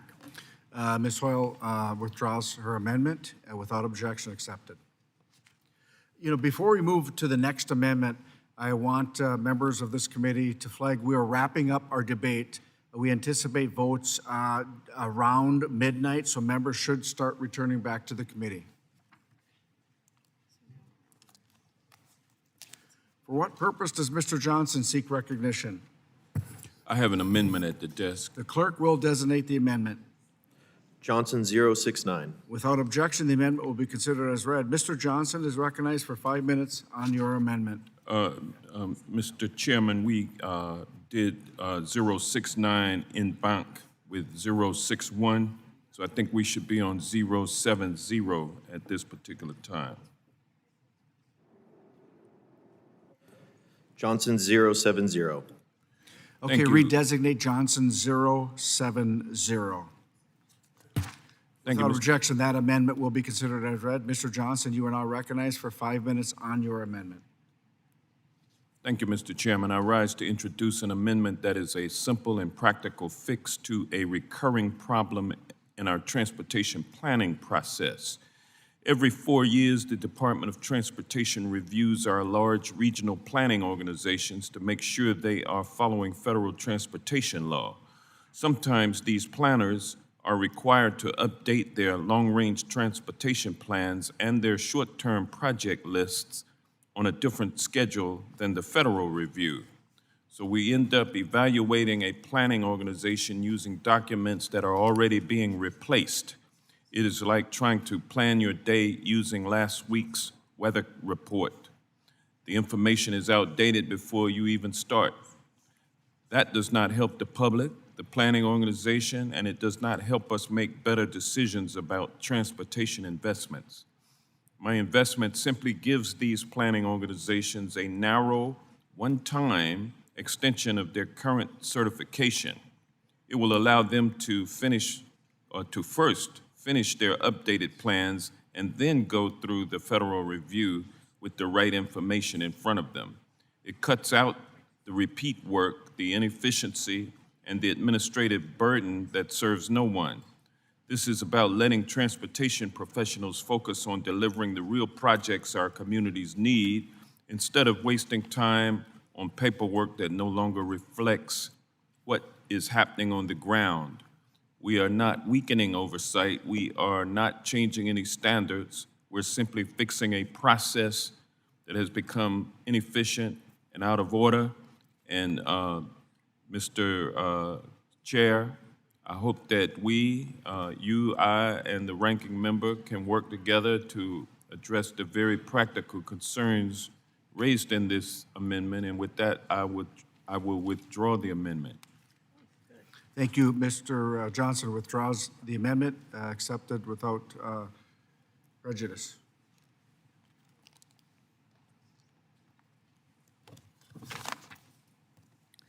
For what purpose does Mr. Figure seek recognition? I have my final amendment at the desk, Mr. Chair. The clerk will designate the amendment. Figures 066. Without objection, the amendment will be considered as read. Mr. Figures is recognized for 5 minutes on your amendment. Thank you, Mr. Chair. My amendment would ensure that projects supporting the Maritime Action Plan are prioritized under the Surface Transportation Block Grant Program. The Maritime Action Plan, as you know, is this administration's focus on rebuilding America's shipbuilding capacity, maritime industrial base, and workforce to strengthen national security and economic competitiveness. One thing about my hometown of Mobile, Alabama, is we build airplanes and we build boats, we build ships. And we are one of the areas in this country that it will be vital in shipbuilding and submarine building, and having the capacity to do that and do that efficiently and effectively and safely is something that is a priority, not just for us, but should be for this committee and this country. By strengthening America's Maritime Action Plan, this amendment supports job creation, supply chain reliability, and national security objectives along the Gulf Coast and nationwide and other shipbuilding corridors.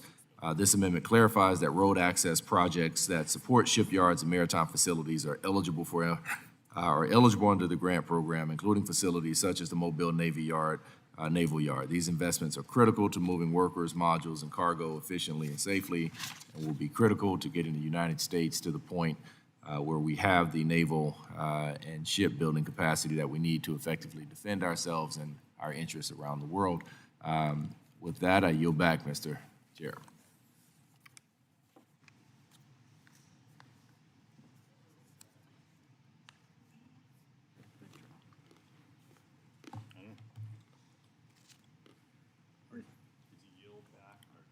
Yeah, yield back. What?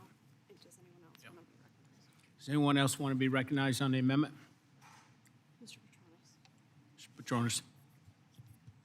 Thank you, Mr. Chairman. I just wanted to support the good amendment. What benefits Mobile also benefits Northwest Florida, like the language. Thank you for bringing it up. Anyone else wish to be heard? So thank you, Mr. Figures. I'm going to recognize myself for just a minute, and I do appreciate the importance of restoring America's maritime dominance, but I have to oppose the amendment and at this time, and I'd urge my colleagues to vote no, but I do appreciate it. Are there any amendments to the amendment? Seeing none, the question is on the amendment. All those in favor signify by saying aye. Aye. All opposed signify by saying nay. Appears that the nays have it. Mr. Chair, I request a recorded vote. Gentlemen, request a vote on the amendment as previously announced pursuant to Committee Rule 6F. Further proceedings on the question are postponed. Mr. Garcia. I have an amendment at the desk, Mr. Chair. Designate. An amendment to the amendment in the nature of a substitute to H.R. 8870, offered by Mr. Garcia of Illinois, number 048. Without objection, the amendment will be considered as read. Mr. Garcia, you're recognized. Thank you, Mr. Chair. My amendment is quite simple. It prioritizes maintenance of existing assets over projects that add capacity. Highway and road expansions can be extremely costly and end up worsening congestion. Federal policy gives states broad flexibility in how transportation dollars are allocated, with few enforceable requirements to prioritize repair or to demonstrate measurable improvements in system conditions.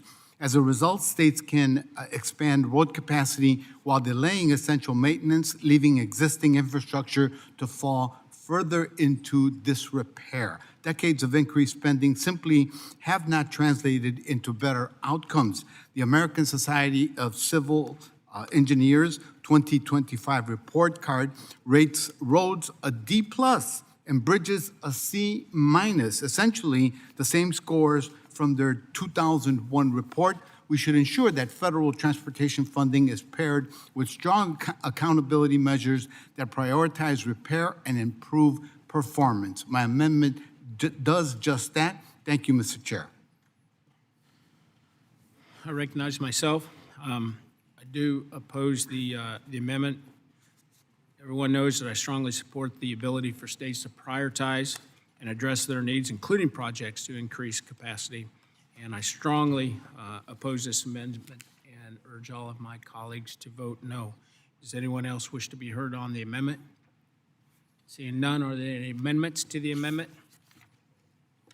Seeing none, The question is on the amendment. All those in favor signify by saying aye. Aye. All opposed signify by saying nay. The opinion of the chair, the nays have it.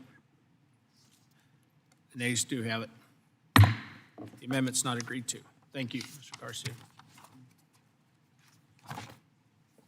Ms. Hoyle, I have an amendment at the desk, Mr. Chair. designate.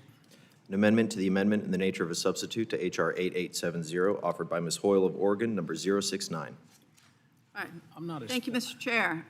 Over the last decade, America has seen more than 12,000 derailments, including incidents involving hazardous materials, evacuations, injuries, and death. And the answer to those numbers is not to let the railroads regulate themselves. Under performance-based rulemaking that's in the base bill, railroads would have broader discretion to decide how they meet safety standards while controlling much of the inspection and defect data the FRA needs to hold them accountable. FRA inspectors cannot be everywhere at once, and that's why clear prescriptive standards matter. Right now, FRA requires specific inspection and maintenance standards. This protects everyone. Tracks need to be walked on a set schedule, and inspectors physically check the rail and ties for issues. Under a performance-based regime, a carrier could point to historic data it maintains or a predictive model it controls and says, the risk of a track issue there is low. A model cannot replace an inspector walking the track and catching a defect before it becomes a derailment.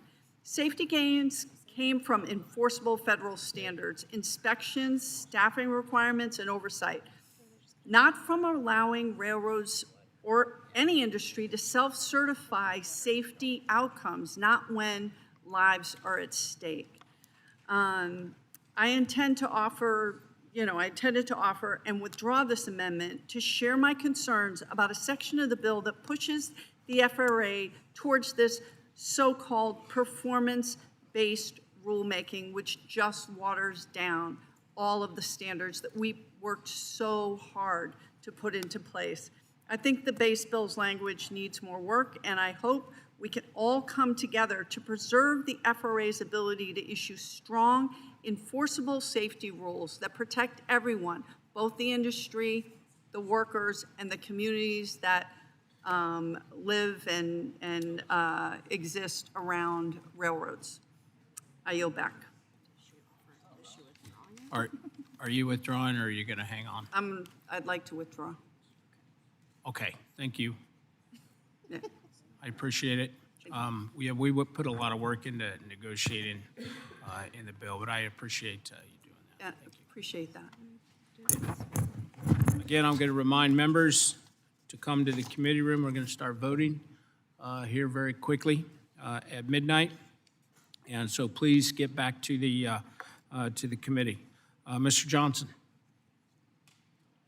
I have a amendment at the desk, and I have a second amendment. 066 is at the desk. 068, I would like to ask unanimous consent to consider the two in block. In block. Without objection, so ordered. Clerk, please designate. An en bloc amendment to the amendment in the nature of a substitute to H.R. 8870, offered by Mr. Johnson of Georgia, containing numbers 066 and number 068. Without objection, the two amendments in block will be considered as read. Mr. Johnson, you're recognized. Thank you, Mr. Chairman. Every time we talk about providing help to transit agencies, this committee acts as if it's too much to ask, as if buses run on good intentions, as if drivers don't need to be paid, as if service can magically appear without the operating support it takes to keep a bus on the street. But operating costs are real, they are expensive, and they decide whether a transit system works or fails. Congress, that's us. We're the ones who are supposed to hold the power of the purse. That means we are supposed to spend money on things that help people. That is our job. That is our responsibility. So if communities are coming to us, telling us plainly, this is what we need, this is what will keep our service running, this is what will keep our people moving, then the answer should be, let's do it.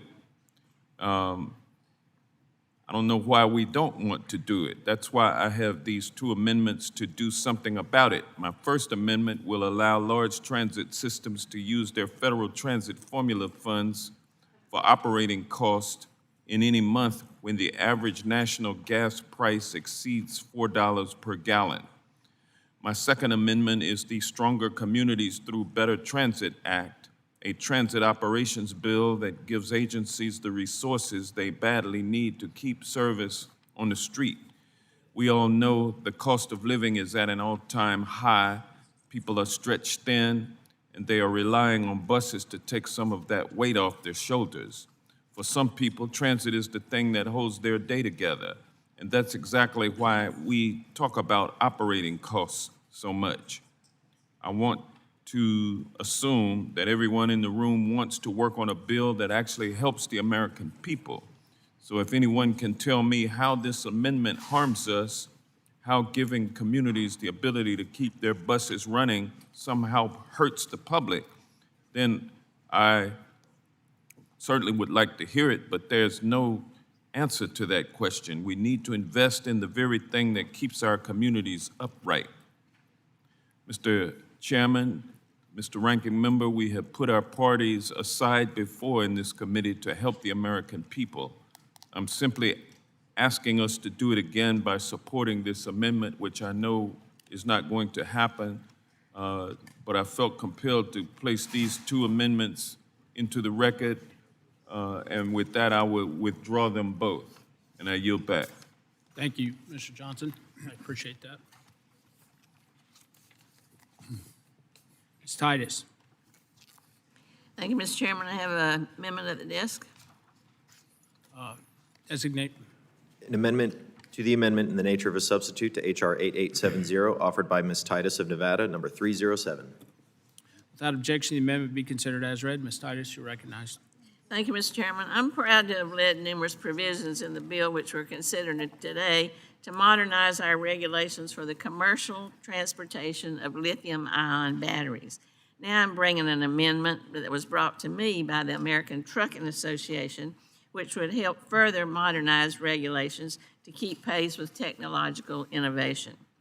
Drivers and carriers hauling lithium-ion battery megapacks and cargo transport units, including but not limited to UN 3536, are not required to obtain a hazardous materials endorsement on their commercial driver's license or to register as a hazmat motor carrier with PHMSA, despite having mandatory placarding requirements. This loophole has created widespread misconceptions in the motor carrier community, resulting in unqualified carriers accepting these high-risk shipments at reduced rates, often without proper training or safety programs.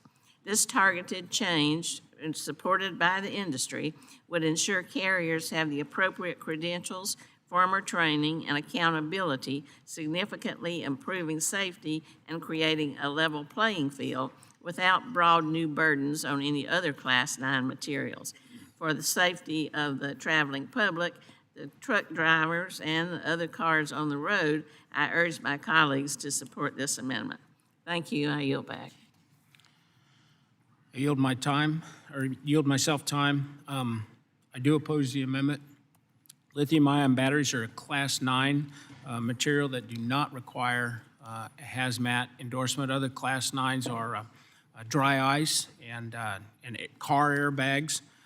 So requiring a CDL for these shipments is not only going to not only lacks a safety justification, but it would also vastly increase the cost of shipping batteries. So with that, I have to oppose the amendment. Does anyone else want to be heard? Mike?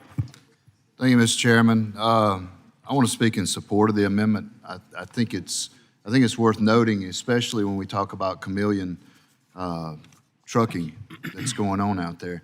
And to just put this in layman's terms, what this is you've got these new lithium-ion mega packs, and a lot of them go to data centers and places like that. So these things are being hauled in cargo containers, or they're very big. It's not like the lithium-ion batteries that you may put in your vehicle or your car. And they are placarded. It clearly states on the side that these are hazardous. But the problem is that they're putting them on trucks, and the trucks aren't, the trucking company doesn't have hazardous material rating to haul this, or either the driver doesn't have a hazardous material rating on his CDLs. And that's all this is fixing. It's making sure that you have the right training and the right trucking company with the right equipment to pull this freight down the road.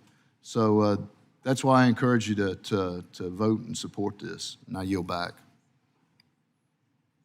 Does anyone else wish to be heard on the amendment? Seeing no one, does anybody have an amendment to the amendment? Seeing none, the question is on the amendment. All those in favor signify by saying aye.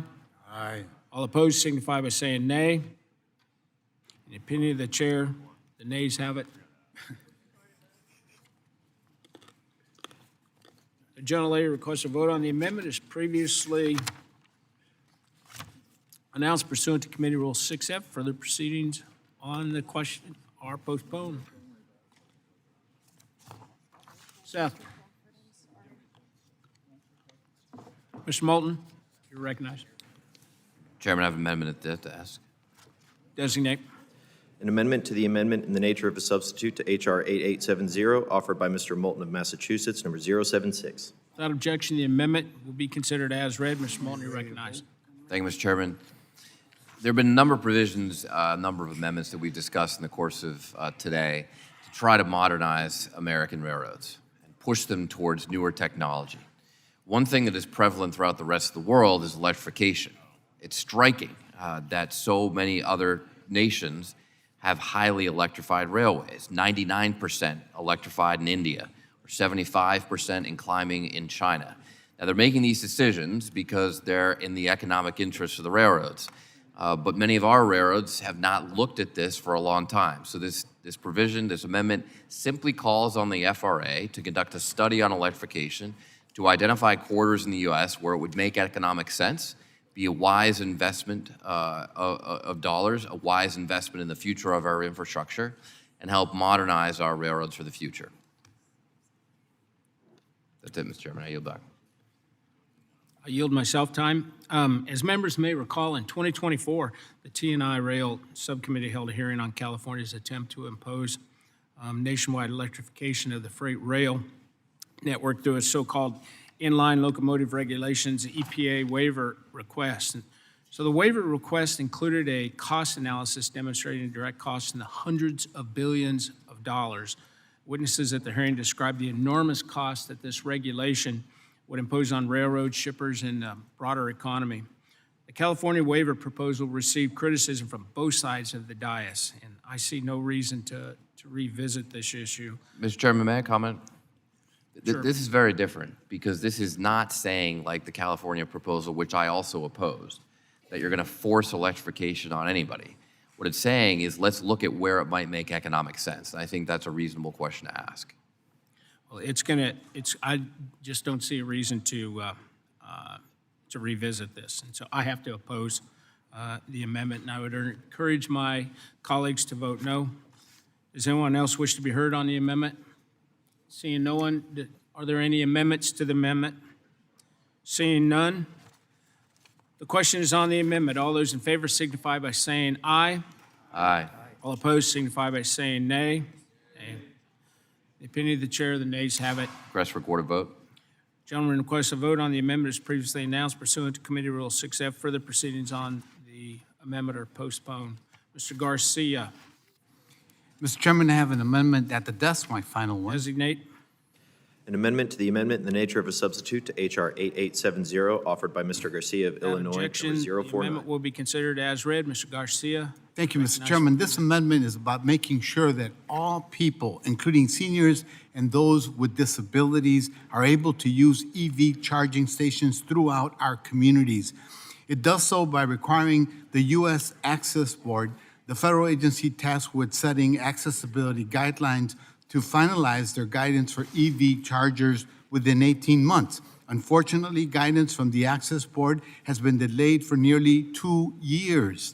This amendment ensures that all EV users can safely access EV chargers. I recognize that the underlying bill is being considered under a Big Four agreement, so I respectfully withdraw this amendment, but ask the chair and ranking member to work with Representative Underwood and myself in addressing this need. I yield back. Yes, you have our commitment, and I understand the need for accessibility. But yes, we'll work with you. Thank you.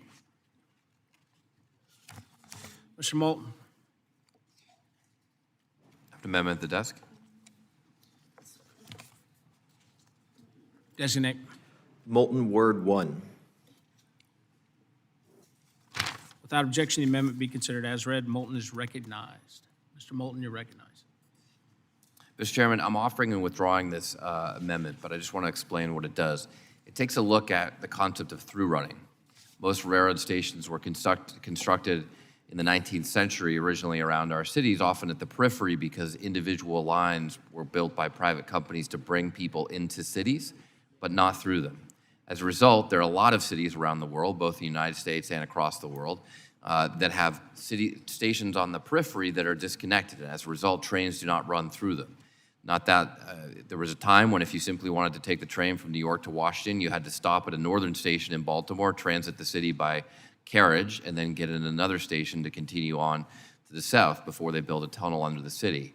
There are still cities in America, including Chicago, New York, and Boston, where we don't through run all of our trains. And this study would simply look at that, at the economic benefits of doing so, and oftentimes saving a lot of costs that would go into rebuilding stations like Penn Station or North Station in Boston, Massachusetts. But we have an agreement to work with the chair, and I look forward to doing that in the course of a conference. Thank you.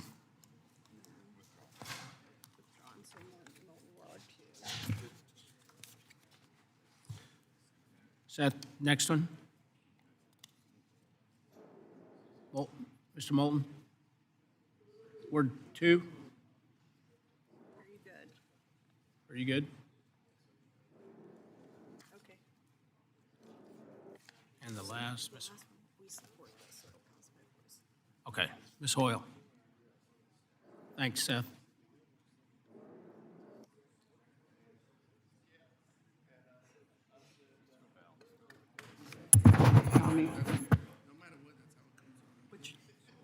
Designate.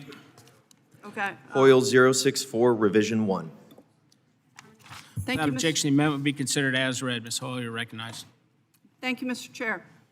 My amendment would ensure that communities investing in bus rapid transit, BRT, are not shut out from federal assistance that helps plan housing and economic development around major transit corridors. Under current law, federal financing tools are only available to communities building rail, streetcars, subway, or light rail. But a community building a BRT corridor can be ineligible for those same programs, even when the project is trying to meet the exact same goals, connecting people to jobs, schools, housing, and healthcare. Communities should be able to choose the projects that actually work for them, and federal law shouldn't assume there is only one right way to build economic development around transit. In Oregon, Lane Transit District's MX service is doing exactly what we want in major transit investments to do.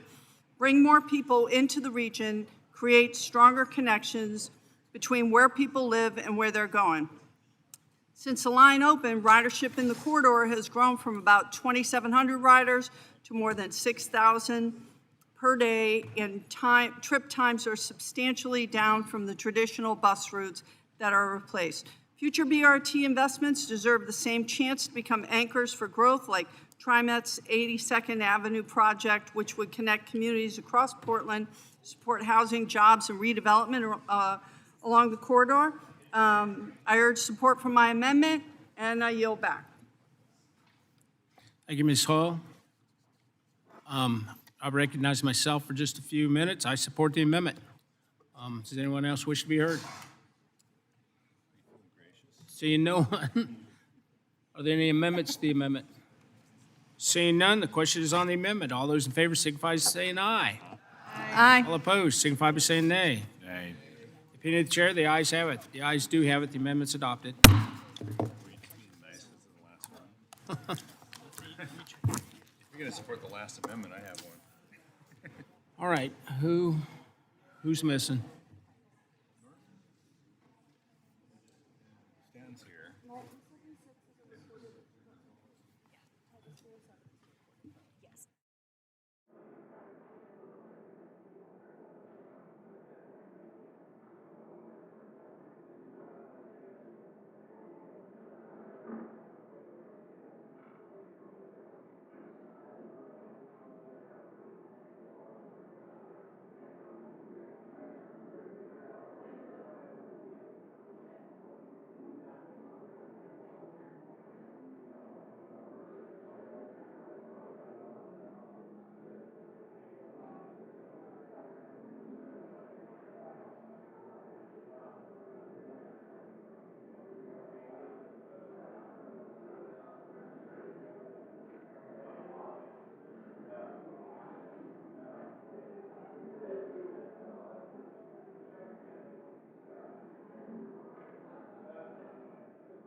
All right.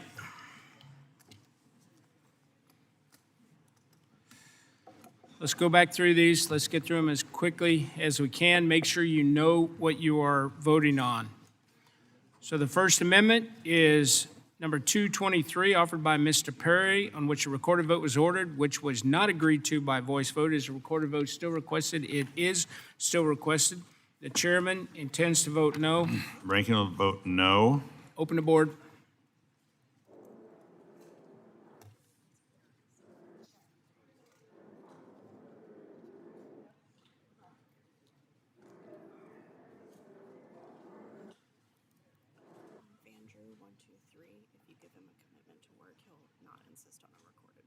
What are they? It's the AED part stuff. We do it, emergency equipment. Available in transit. Yeah, that's fine.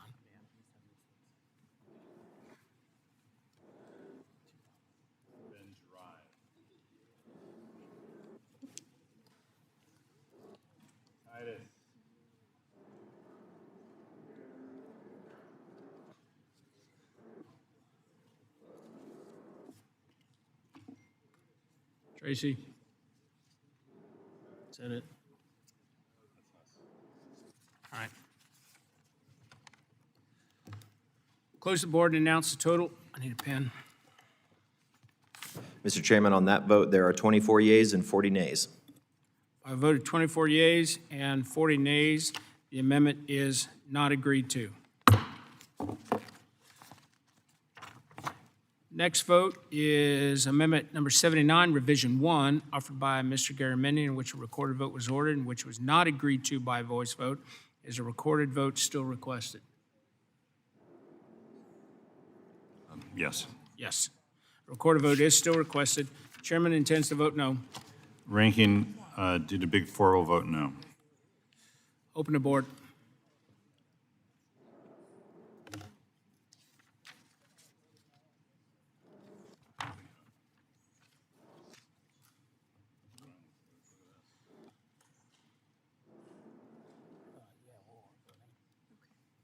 I'll let you know when we get there. I figured one less vote is good.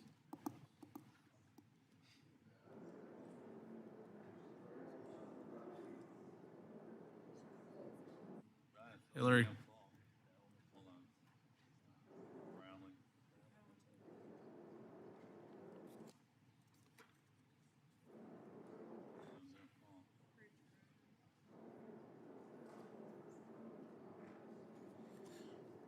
Has everyone been recorded that wishes to be recorded? Does anyone wish to change their vote?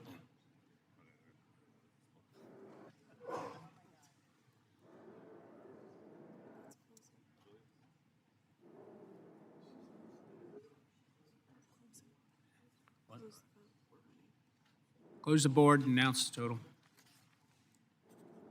On that vote, there are 31 yeas and 33 nays. By a vote of 31 yeas and 33 nays, the amendment is not adopted. The next amendment, 63, offered by Mr. Johnson of Georgia, in which a recorded vote was ordered and which was not agreed to by voice voters. A recorded vote still ordered? It is not. It is not. Thank you, Mr. Johnson. Next, amendment number 149, offered by Mr. Burchett, on which a recorded vote was ordered and which was not agreed to by voice vote. Is a recorded vote still requested?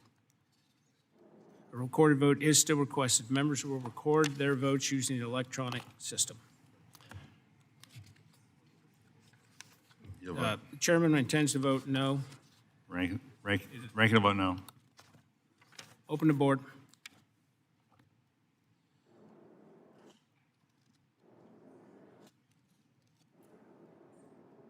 Tell Mike he can vote however he wants.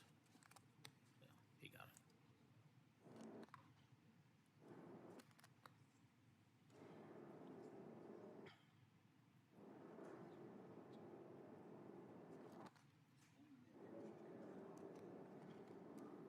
Working the members, did you work any of the members?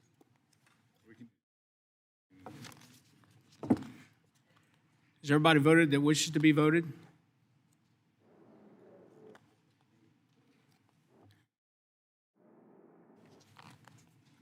Does anyone wish to change their vote?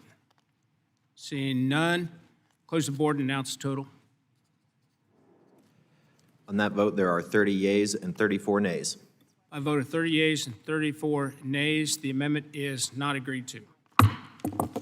Next amendment is number 58, offered by Mr. Carson, which a recorded vote was ordered, which was not agreed to by voice vote. As a recorded vote still requested.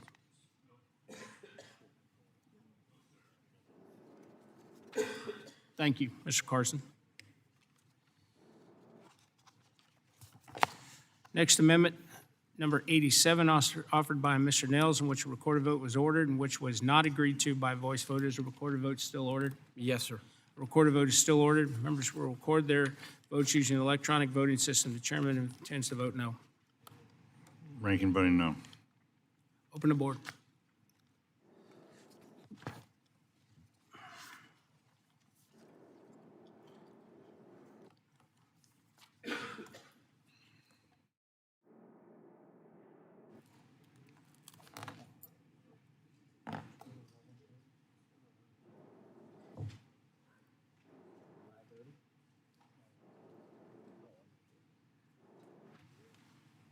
Everyone voted that wishes to vote? Does anyone wish to change their vote? Seeing none, close the board, announce the total. On that vote, there are 31 yeas and 33 nays. I voted 31 yeas and 33 nays. The amendment is not agreed to. Yeah. Next amendment offered was number 45, offered by Mr. Owens, in which recorded vote was ordered and which was not agreed to by voice vote. Is a recorded vote still ordered? I will withdraw my amendment. I ask for a commitment to continue working together to strengthen this legislation. I look forward to working with my colleagues on both sides of the aisle, along with my stakeholders, to refine this proposal, develop strong bipartisan legislation, and this effort will give rural and disadvantaged communities a fair opportunity to access capital, strengthen their financial footing, and make every taxpayer dollar go further. Thank you. I'll go back. We intend to work with you. Thank you. Next amendment, number 25, offered by Mr. Collins, in which a recorded vote was ordered and was not agreed to by voice voters. A recorded vote still requested. It is. The chairman intends to vote no. Ranking will vote no. Open the board.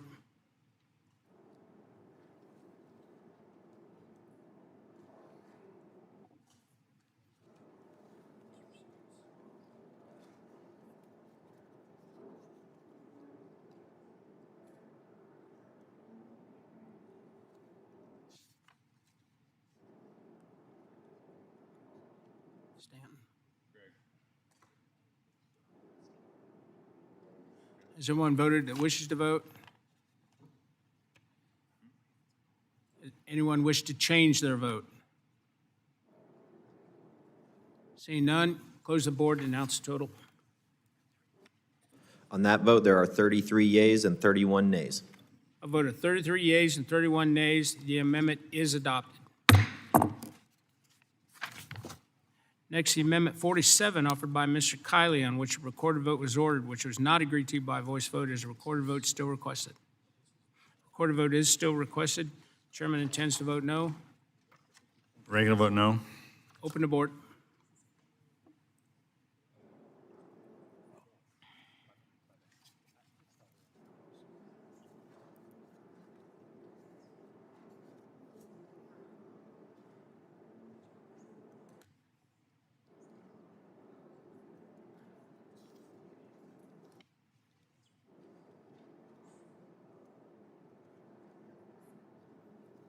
Has everyone voted? Pat Ryan. Wish to vote? Yeah, that's the reason I said that. Has everyone voted who wishes to be recorded? Does anyone wish to change their vote? Seeing no one, close the board, announce the total. On that vote, there are 14 yeas and 50 nays. I voted 14 yeas and 50 nays. The amendment is not agreed to. Next amendment is number 47, offered by Mr. Petronis, which a recorded vote was ordered, which was not agreed to, was agreed to by voice vote. Is a recorded vote still requested? A recorded vote is still requested. Members will record their votes by electronic device. The chairman intends to vote aye. Ranking will oppose.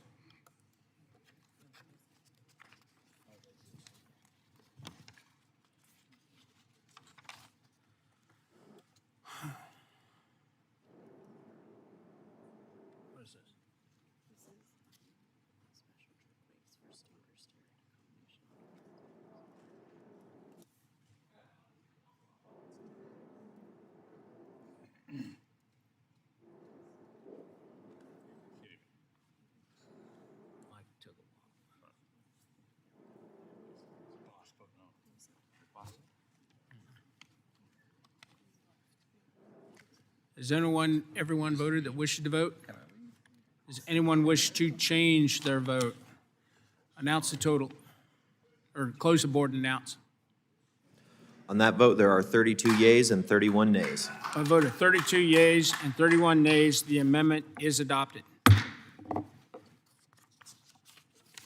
Next amendment, number 36, revision 1, offered by Ms. Poe, in which a recorded vote was ordered and which was not agreed to by a voice vote. Is a recorded vote still in the wrong order?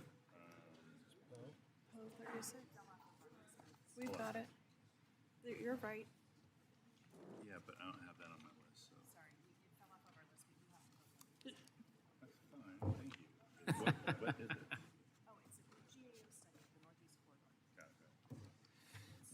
it? Is a recorded vote still requested? Recorded vote is still requested. The chairman intends to vote no. Ranking due to group, Big 4 vote no. Open the board.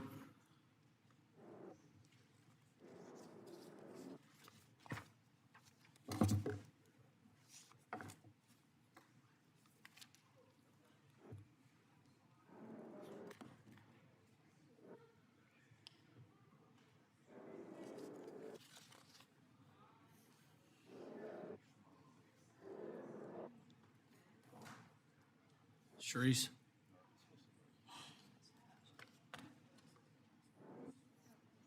Has everyone voted that wishes to vote? Does anyone wish to change their vote? Seeing none, close the board and announce the total. On that vote, there are 29 yeas and 35 nays. I voted 29 yeas and 35 yeas. 29 yeas, 35 nays. The amendment is not agreed to. Next amendment, number 222, offered by Mr. Perry, in which a recorded vote was ordered, which was not agreed to by voice vote. A recorded vote is still requested. The chairman intends to vote no. Ranking will vote no. Open the board.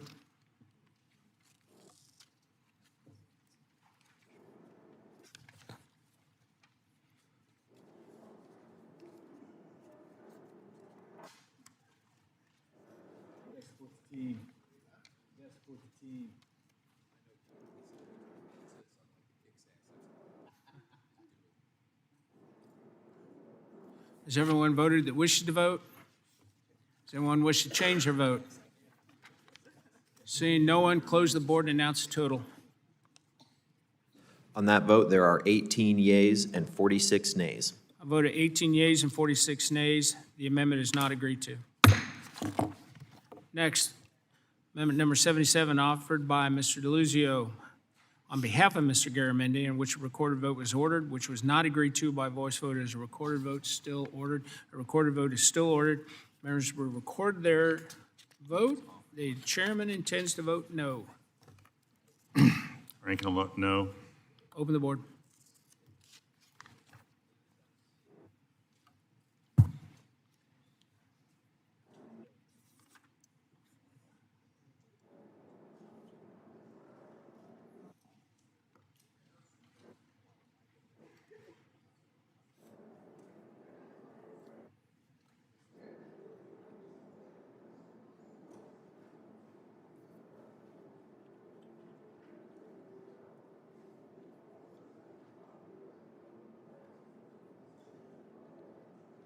Sharice?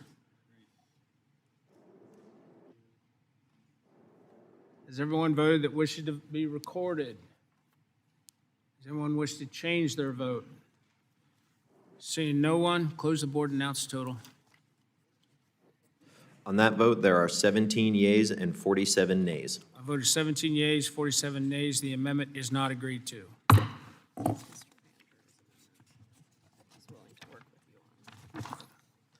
Next amendment, 123, offered by Mr. Van Drew, on which a recorded vote was ordered, and which was not agreed to by voice vote. Is a recorded vote still requested? Mr. Chairman, I'm going to forego having the recorded vote. I just ask that you and the ranking member would work with me and help me as we go through the underlying bill, that the results really happen. These electronic defibrillators are important. We're going to lose lives or save lives depending on what we do. We need your help. Understood, and we will work with you. Absolutely. Next, amendment number 76, revision 1, offered by Mr. Huffman, in which a recorded vote was ordered and which was not agreed to by voice vote. Is a recorded vote still requested? Recorded vote is still requested. Members will record their vote. Chairman intends to vote no. Ranking vote no. Open the board.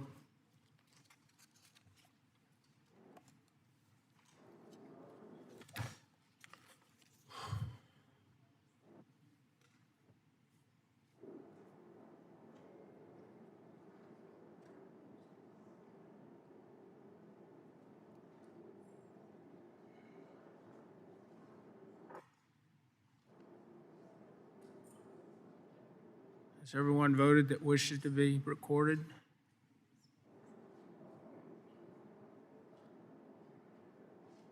Does anyone wish to change their vote? Seeing no one, close the board and announce. On that vote, there are 27 yeas and 37 nays. I voted 27 yeas and 37 nays. The amendment is not agreed to. Next amendment, number 46, offered by Mr. Petronis, in which a recorded vote was ordered and which was not agreed to by voice vote. Is a recorded vote still requested? A recorded vote is still requested. The chairman intends to vote no. Ranking vote no. Open the board.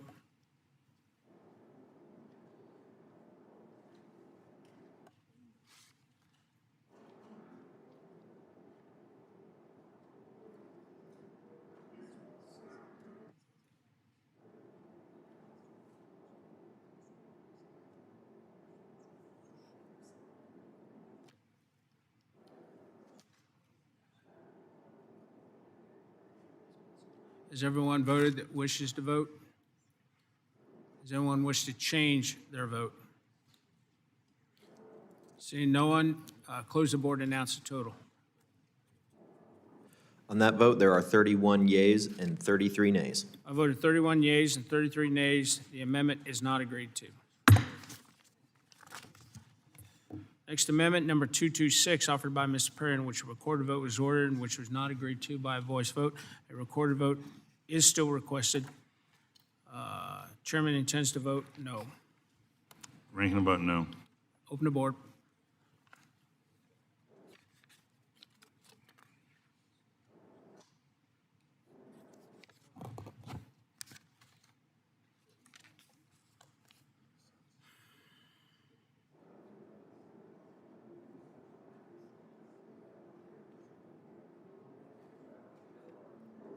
Has everyone voted that wishes to vote?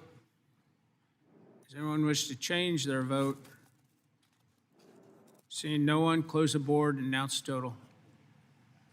On that vote, there are 31 yeas and 33 nays. I voted 31 yeas and 33 nays. The amendment is not agreed to. Next amendment, number 85, revision 3, offered by Mr. Deluzio on behalf of Mr. Garamendi, in which a recorded vote was ordered and which was not agreed to by voice vote. Is a recorded vote still ordered? A recorded vote, no. Thank you very much. Next amendment, number 120, offered by Mr. Van Drew, in which a recorded vote was ordered and which was not agreed to by voice vote. Is a recorded vote still requested? It is. A recorded vote is still requested. Chairman intends to vote no. Ranking intends to vote no. Open the board.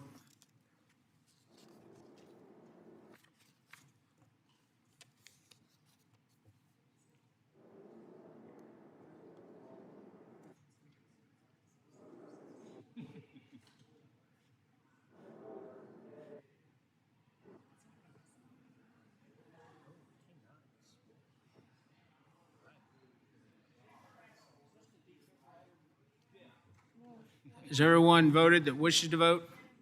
This is for slaughter. What?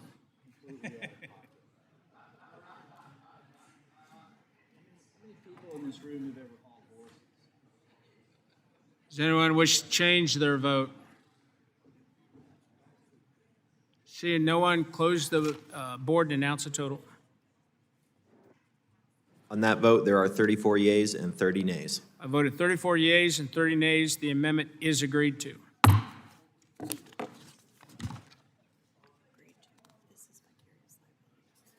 Next amendment, number 93, offered by Mr. Nels, in which a recorded vote was ordered, which was agreed to by voice vote. Is a recorded vote still Yes, sir. ordered? It is. Sir. Members will record their vote. The chairman intends to vote aye. Rankins voting no.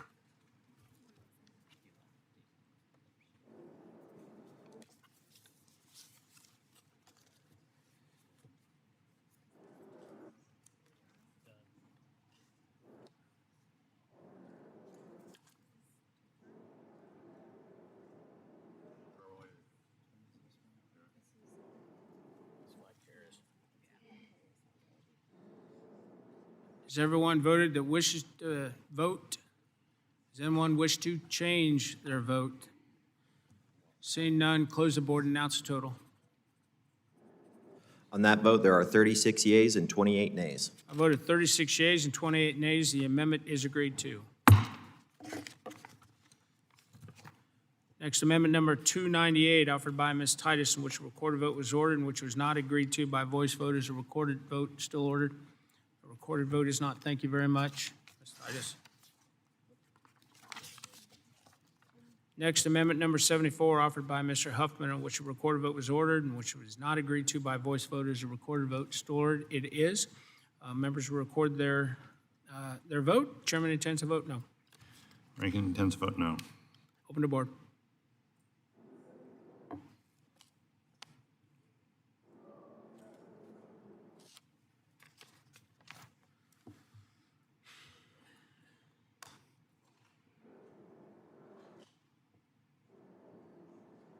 Dusty. Dusty. Has everyone voted that wishes to vote? Does anyone wish to change their vote? Seeing no one, close the board, announce the total. On that vote, there are 24 yeas and 40 nays. I voted 24 yeas and 40 nays. The amendment is not agreed to. Next amendment, number 85, offered by Mr. Stanton, in which a recorded vote was ordered and which was not agreed to by voice vote. Is a recorded vote still ordered? No. Thank you. Thank you very much. Why are you, why? 1 second, sir.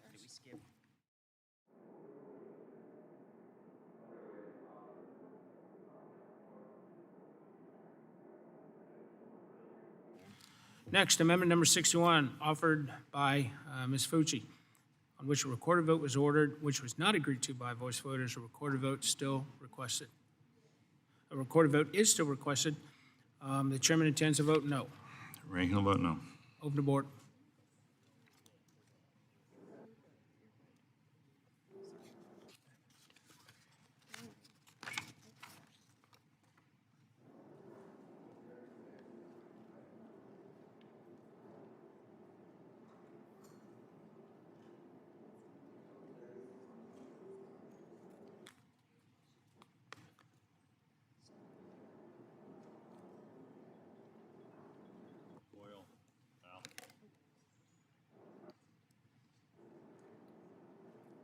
Here, take that. Tell her.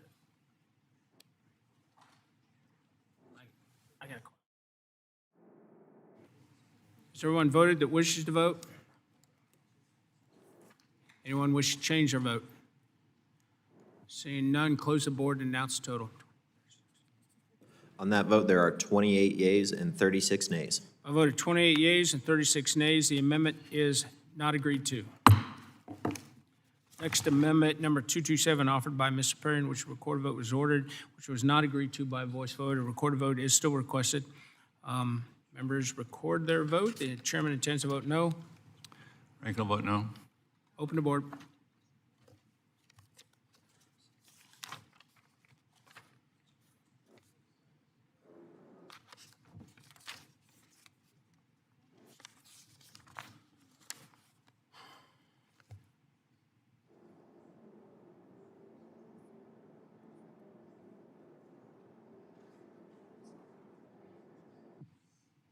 Has everyone voted that wishes to vote?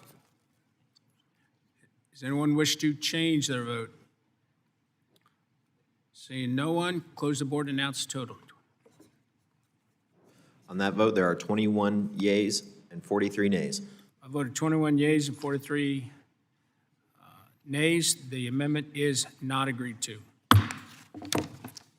Next, amendment number 297, offered by Ms. Titus, in which a recorded vote was ordered and which was not agreed to by voice vote. Is a recorded vote still ordered? Recorded vote is still ordered. Members will record their votes. Chairman intends to vote no.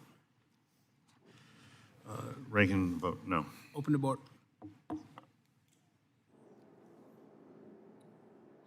Why is it when I push that, it doesn't?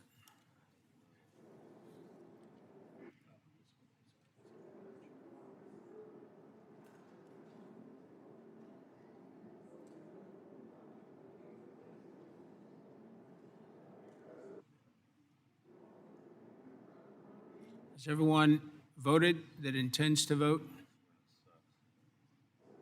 Does anyone wish to change their vote? Close the board and announce the total. On that vote, there are 31 yeas and 33 nays. I voted 31 yeas and 33 nays. The amendment is not agreed to.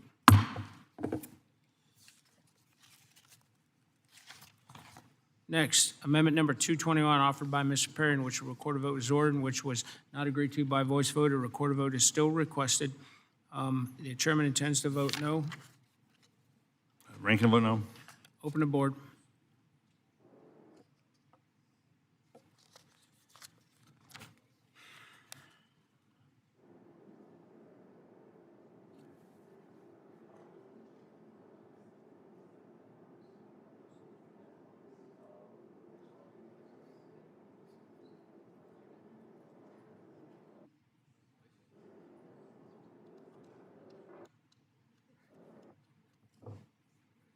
Has everyone voted that intends to vote? Does anyone wish to change their vote? Seeing no one, close the board and announce the total. On that vote, there are 20 yeas and 44 nays. I voted 20 yeas and 44 nays. The amendment is not agreed to. Next, Amendment 293, offered by Ms. Titus, in which a recorded vote was ordered, which was not agreed to by voice voters. A recorded vote still ordered. It is. Members will record their vote. The chairman intends to vote no. Ranking vote no to Big 4. Open the board.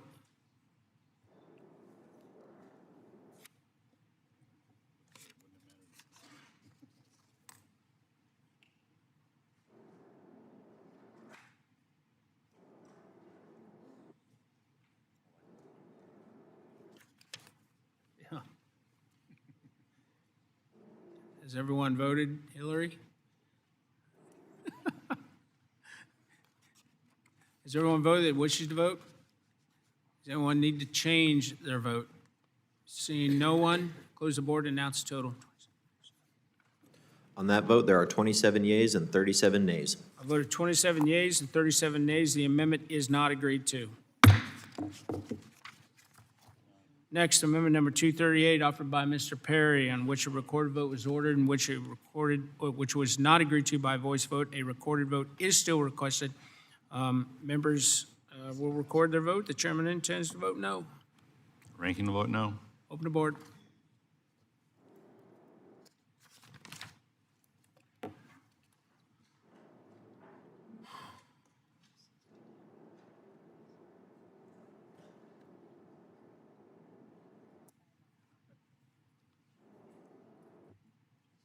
Has everyone voted that wishes to vote? Does anyone wish to change their vote? Close the board and announce the total. On that vote, there are 24 yeas and 40 nays. I voted 24 yeas and 40 nays. The amendment is not agreed to. Next, amendment number 122, offered by Ms. Sykes, in which a recorded vote was ordered and which was not agreed to by a voice vote. A recorded vote is still requested. Members will record their vote. The chairman intends to vote no. Ranking Big 4 will vote no. Open the board.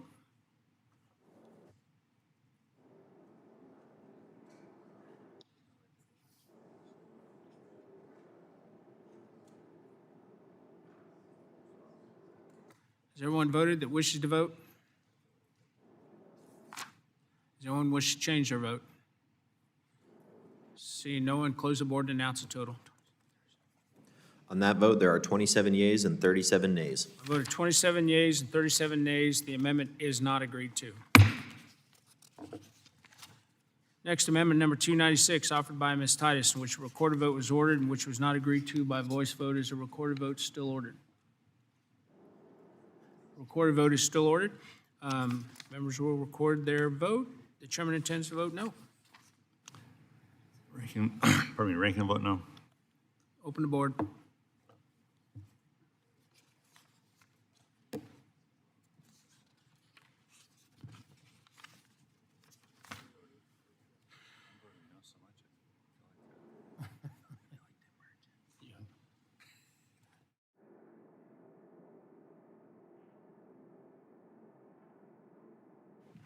Has everyone voted that wishes to vote?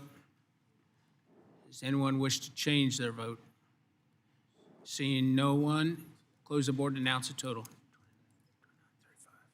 On that vote, there are 29 yeas and 35 nays. I voted 29 yeas and 29 yeas, 35 nays. The amendment is not agreed to. Next, amendment number 236, offered by Mr. Perry, in which a recorded vote was ordered and which was not agreed to by voice vote. A recorded vote is still requested. Members will record their vote, electronic device. The chairman intends to vote no. I will vote no. Open the board.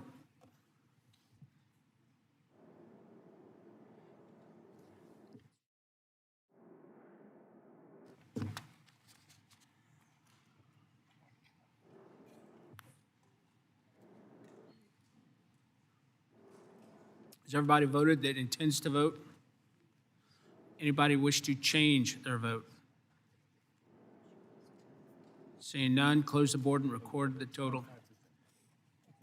On that vote, there are 9 yeas and 55 nays. I voted 9 yeas and 55 nays. The amendment is not agreed to. Next, amendment number 232, offered by Mr. Perry, in which a recorded vote was ordered and which was not agreed to by voice vote. A recorded vote is still requested.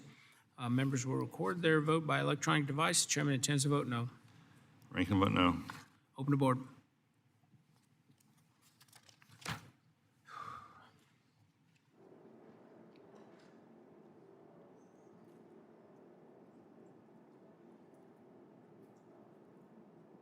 Has everybody voted that wishes to vote?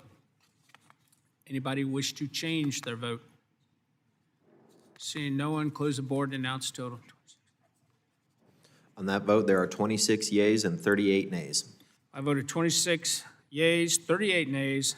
The amendment is not agreed to. Next, amendment number 229, offered by Mr. Perry, in which a recorded vote was ordered and which was not agreed to by voice vote. A recorded vote is still requested. Members will record their vote. The chairman intends to vote no. Ranking vote no. Open the board.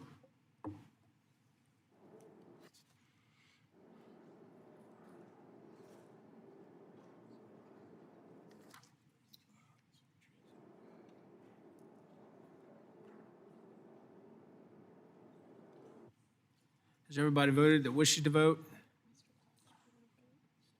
Does anybody wish to change their vote? Seeing no one, close the board and announce total. On that vote, there are 8 yeas and 56 nays. I voted 8 yeas and 56 nays. The amendment is not agreed to.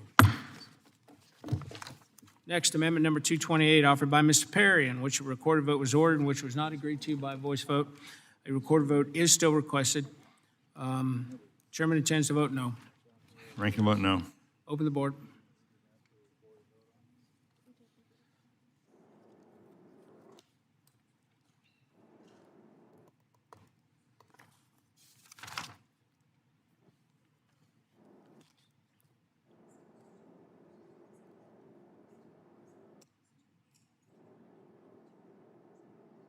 Has everybody voted that intends to vote? Anybody wish to change their vote? Seeing no one, close the board and announce the total. On that vote, there are 9 yeas and 55 nays. I voted 9 yeas and 55 nays. The amendment is not agreed to. Next, amendment number 235, offered by Mr. Perry, in which a recorded vote was ordered, and which was not agreed to by voice vote. A recorded vote is still requested. The chairman intends to vote no. Oops. Ranking will vote no. Open the board.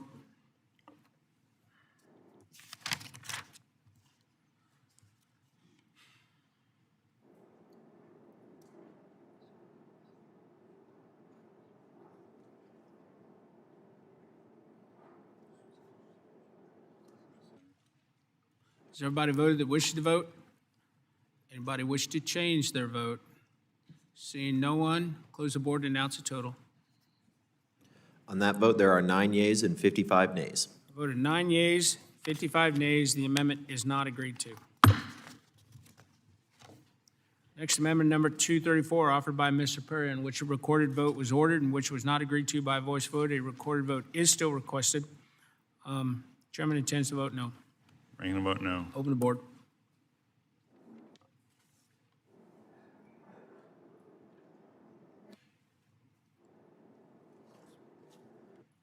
Yellow's a pretty color.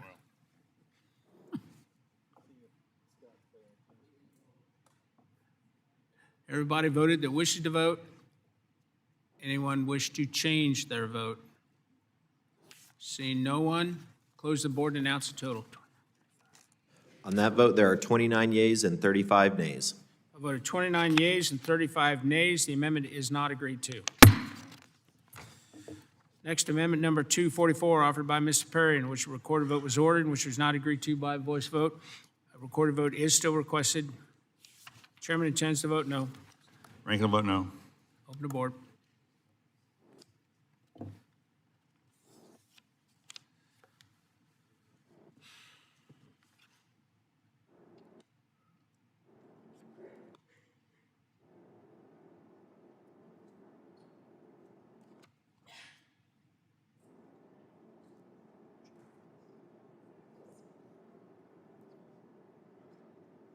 Has everyone voted that wishes to vote?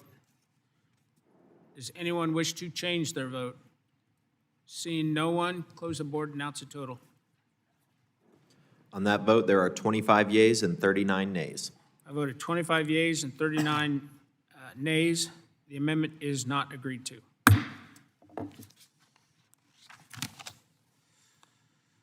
Next, amendment number 49, offered by Mr. Bresnahan, in which a recorded vote was ordered and which was agreed to by voice vote, and a recorded vote is still requested.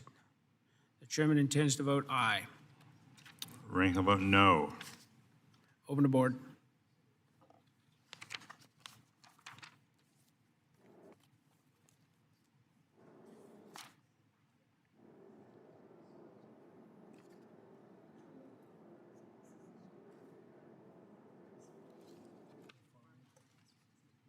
Has everybody voted that wishes to vote?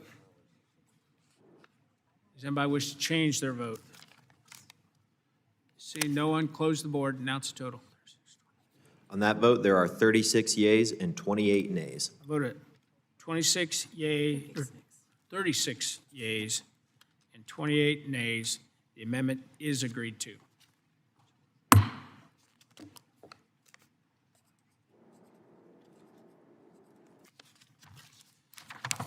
Next, amendment number 76, offered by Mr. Westerman, in which a recorded vote was ordered, which was not agreed to by voice vote. Is a recorded vote still requested? It is. A recorded vote is still requested. The chairman intends to vote no. Ranking will vote no. Open the board.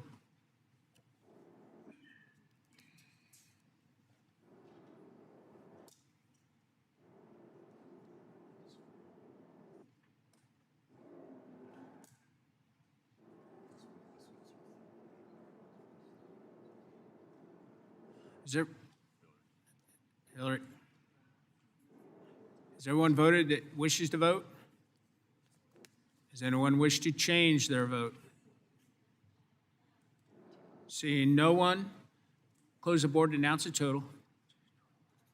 On that vote, there are 52 yeas and 12 nays. A vote of 52 yeas, 12 nays. The amendment is agreed to.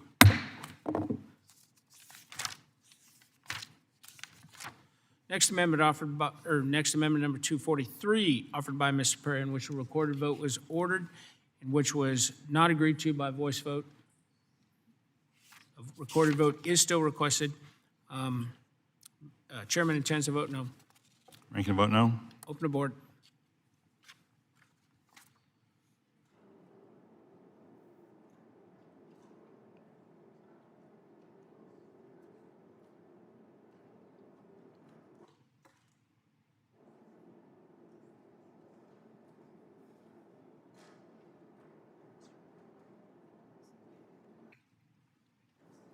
Has everyone voted that intends to vote? Anyone wish to change their vote? Seeing no one, close the board and announce the total. On that vote, there are 27 yeas and 37 nays. 27 yeas and 37 nays. The amendment is not agreed to.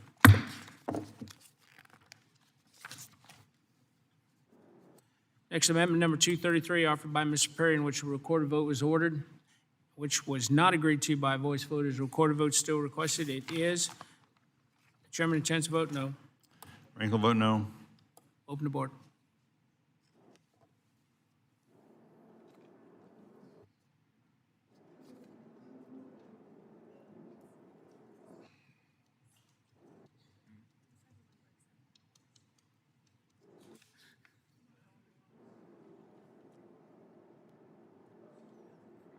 Has everyone voted that wishes to vote?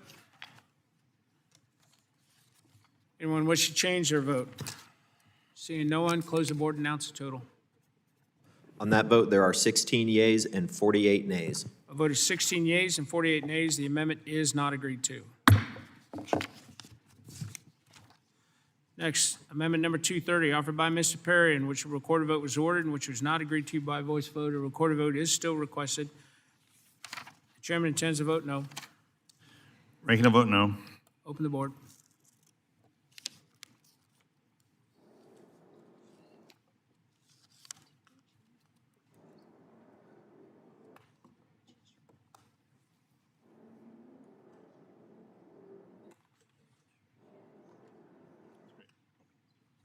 Has everyone voted that intends to vote?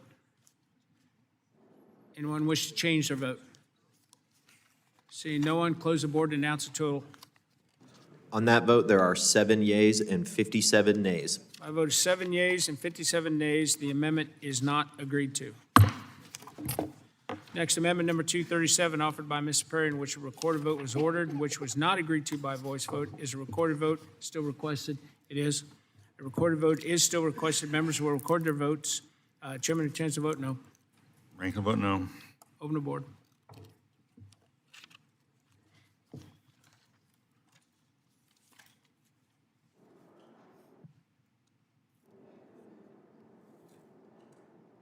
Has everyone voted that wishes to vote? Does anyone wish to change their vote? Close the board and announce the total. On that vote, there are 19 yeas and 45 nays. I voted 19 yeas and 45 nays. The amendment is not agreed to. Next, amendment number 241, offered by Mr. Perry, in which a recorded vote was ordered and which was not agreed to by voice vote. A recorded vote is still ordered. Chairman intends to vote no. Ranking vote no. Open the board.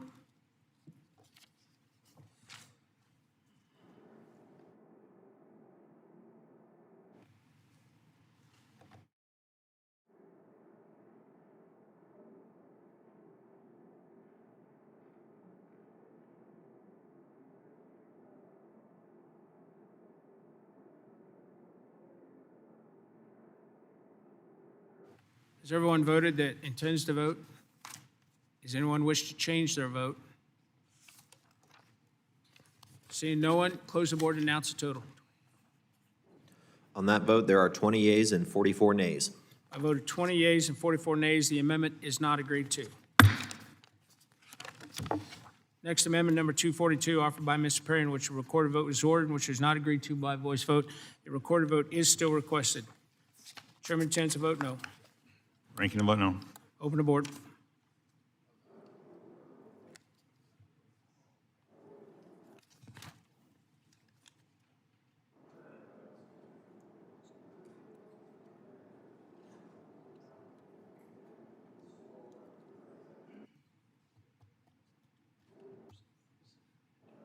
Has everyone voted that wishes to vote?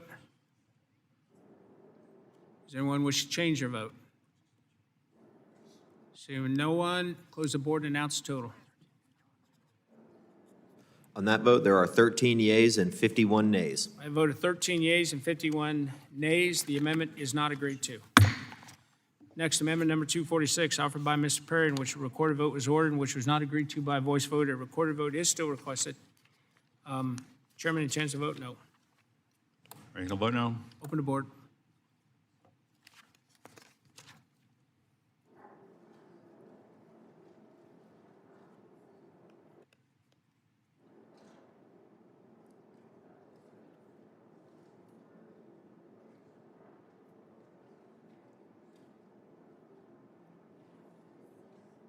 Has everyone voted that wished to vote?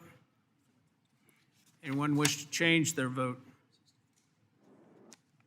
Seeing no one, close the board and announce the total. On that vote, there are 26 yeas and 38 nays. I voted 26 yeas and 38 nays. The amendment is not agreed to. Next, amendment number 66, offered by Mr. Figures, in which a recorded vote was ordered, which was not agreed to by voice vote. Is a recorded vote still requested? Yes, sir. Chairman intends to vote yes. Yeah, Rankin's voting yes. Open the board.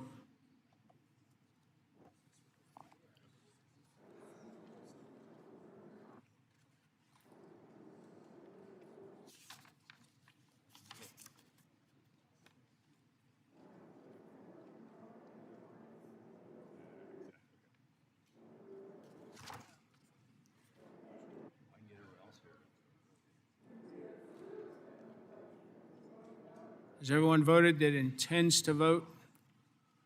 Does anyone wish to change their vote? Seeing no one, close the board and announce the total. On that vote, there are 51 yeas and 13 nays. I voted 51 yeas and 13 nays. The amendment is agreed to. Next, amendment number 307, offered by Ms. Titus, in which a recorded vote was ordered and which was not agreed to by voice vote. Is a recorded vote still ordered? A recorded vote is still ordered.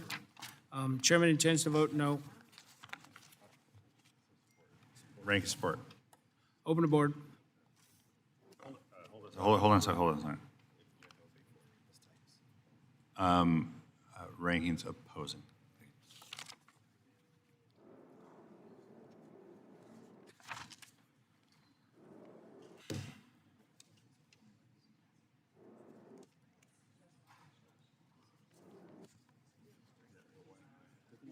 Which one was this? She wants to do like special CDL training for lithium ion. Oh, yeah, that's right.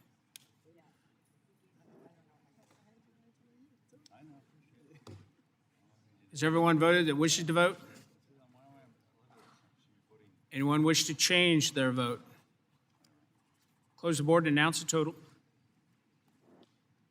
On that vote, there are 40 yeas and 24 nays. By a vote of 40 yeas and 24 nays, the amendment is agreed to. Next, amendment number 76, offered by Mr. Moulton, in which a recorded vote was ordered and which was not agreed to by voice voters. A recorded vote still ordered. No. Thank you, Seth. Appreciate that.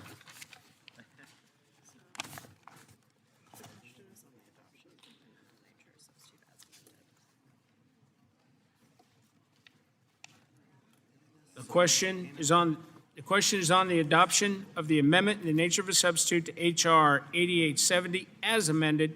All those in favor signify by saying aye. All opposed signify by saying nay. In the opinion of the chair, the ayes have it, and the amendment in the nature of a substitute is adopted. The question is now on adoption and favorable reporting of H.R. 8870 as amended. All those in favor signify by saying aye. All those opposed signify by saying nay. In the opinion of the chair, the ayes have it. The ayes do have it. H.R. 8870 as amended is agreed to and ordered favorably reported to the House. And without objection, the motion to reconsider is laid on the table. Yeah, sir, I'd like to ask for a recorded vote in final. A recorded vote is ordered. Open the board. Ranking will be voting yes. I forgot.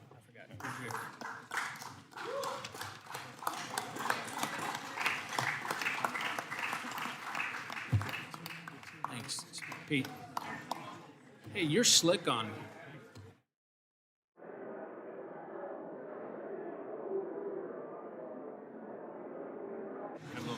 Has everyone voted that intends to vote? Does anyone wish to change their vote? Seeing none, close the board and announce the total. On that vote, there are 62 yeas and 2 nays. My vote is 62 yeas and 2 nays. The amendment in the nature of a substitute. No, the bill as amended. The bill as amended is agreed to and ordered favorably reported to the House without objection. The motion to reconsider is laid on the table. Now you gotta do your closing. Thank you all for participating in the markup today. Staff were up all night long last night, and I do appreciate that. I know Kathy, Nick, and Abby were up all night long.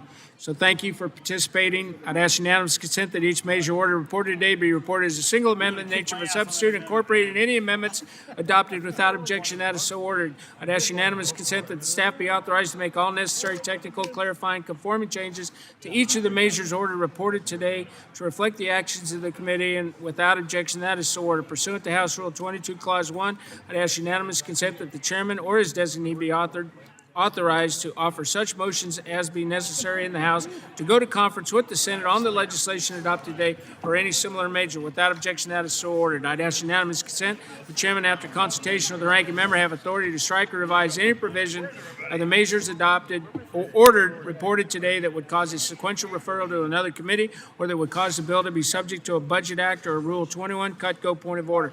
Without objection, that is so ordered. Pursuant to House Rule 11, Clause 2L, I'd ask unanimous consent that all members of the committee have at least 2 calendar days in which to file any supplemental, minority, additional, dissenting views on the legislation adopted today, and without objection, that is so ordered. Pursuant to Rule 6 of the Rules and Committee on the Transportation Infrastructure, I note the presence of a quorum for all actions taken in committee business today. With that, the Committee on Transportation Infrastructure has completed its business, and the committee stands adjourned.